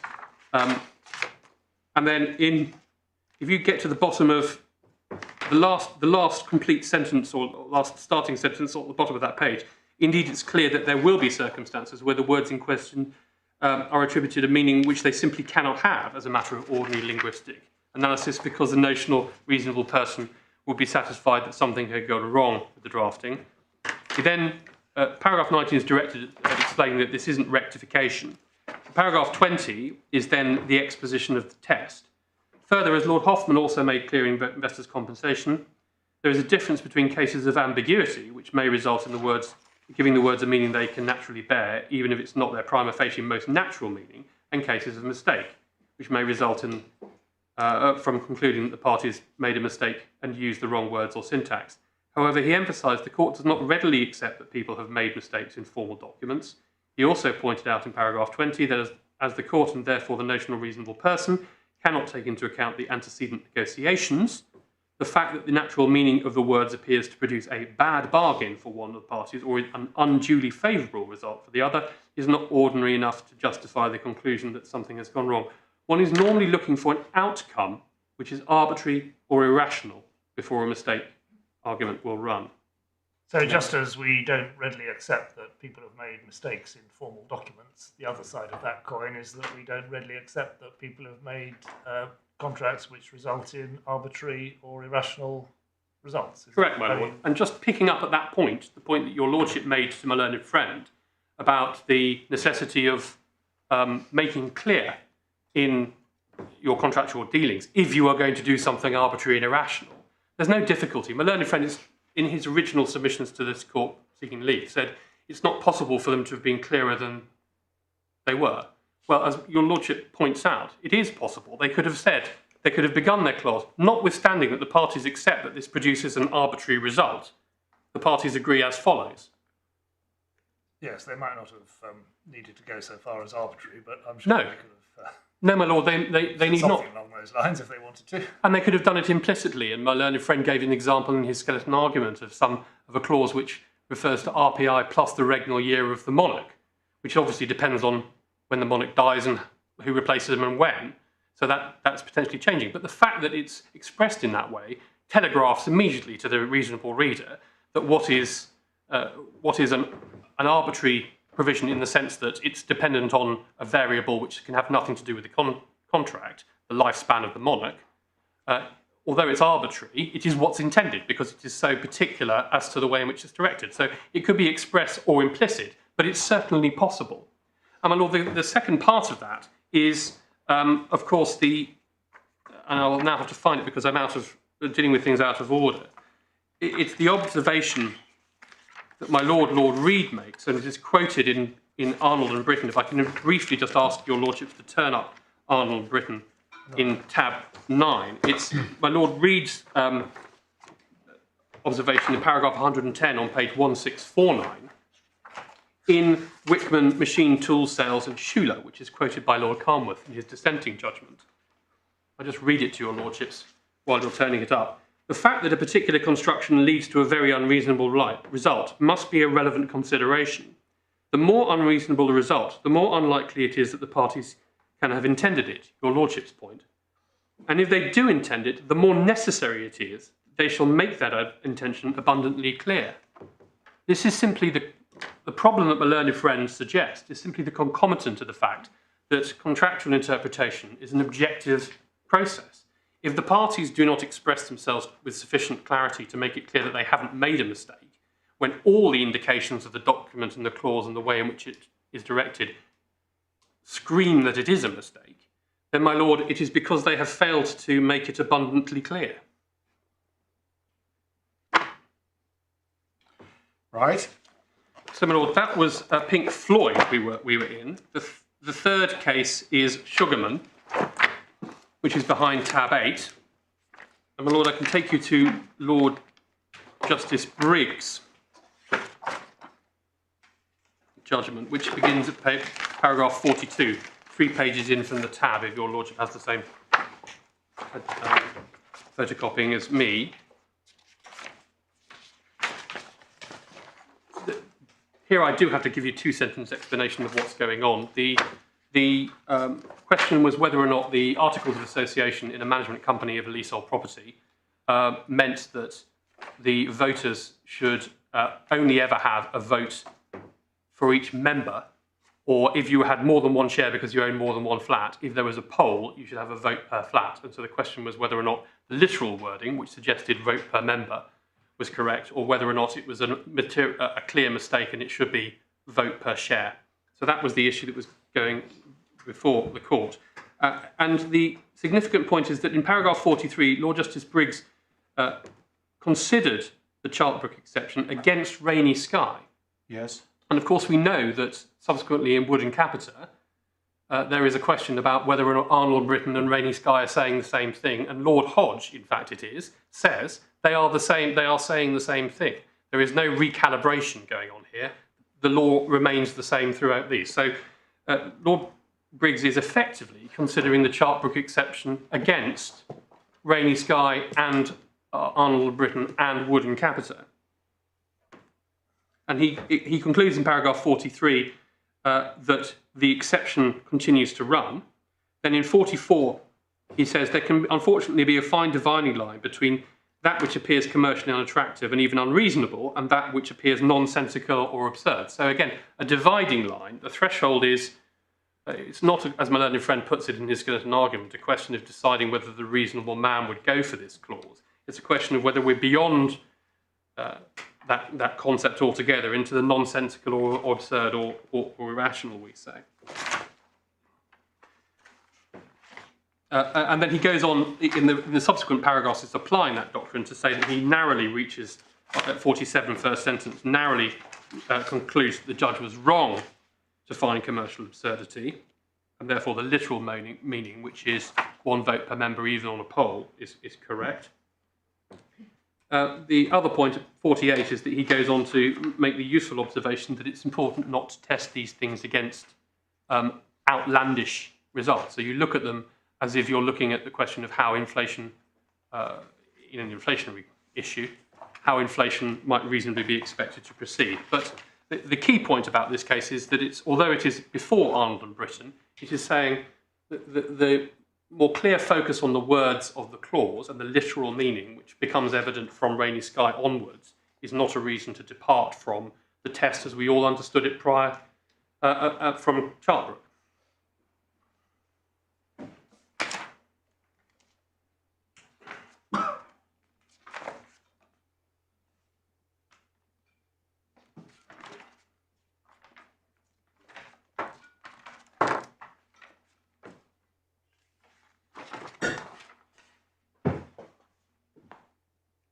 So, my lord, my submissions are prior to Arnold and Britton. It's very clear on the authorities that a mistake could be discerned,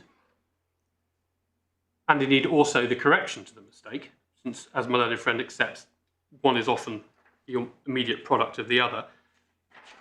They could be discerned by considering the document in context and considering the outcome which that clause produces, and its, to use this shorthand, rationality. That was the position even after Rainy Sky.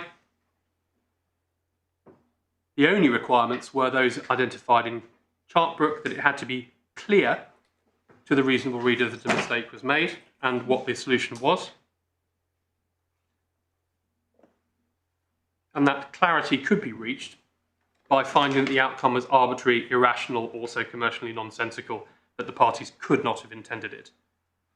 And that was not the same as the lower threshold of a bad bargain or an unduly unfavourable one or an onerous clause, as my learned friend, I think, uses that expression at once in his schedule, but that's a different thing.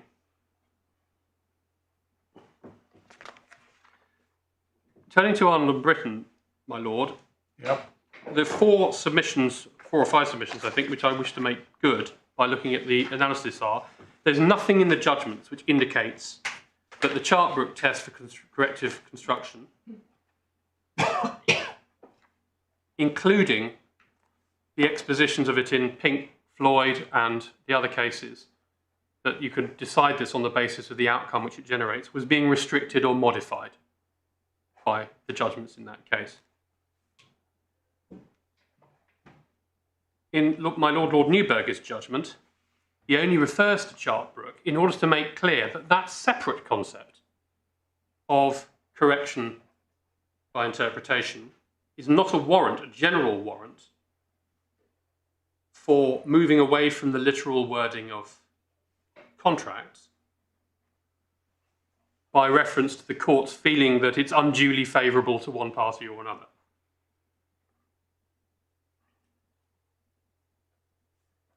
The Chartbrook exception was only considered in that case by Lord Neuberger and also by Lord Hodge in order to dismiss it as being of relevance to the facts which were being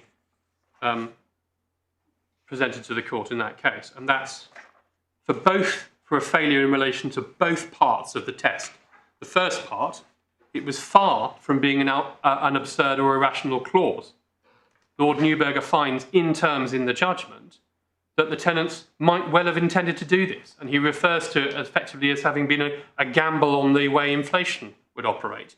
And he points out that people have made and lost fortunes on such contractual gambles.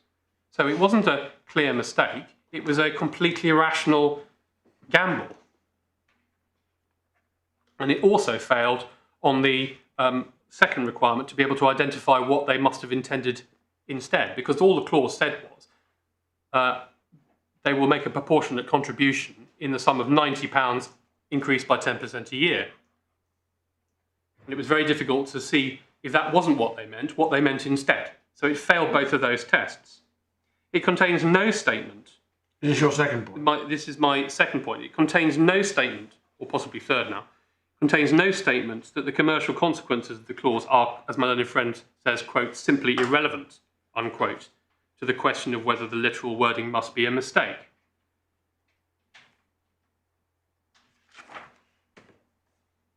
What the court was being directed towards was an extension of the law to say, we can see actually, it says, if your lordships turn up page 1623E, what the case was that was being advanced.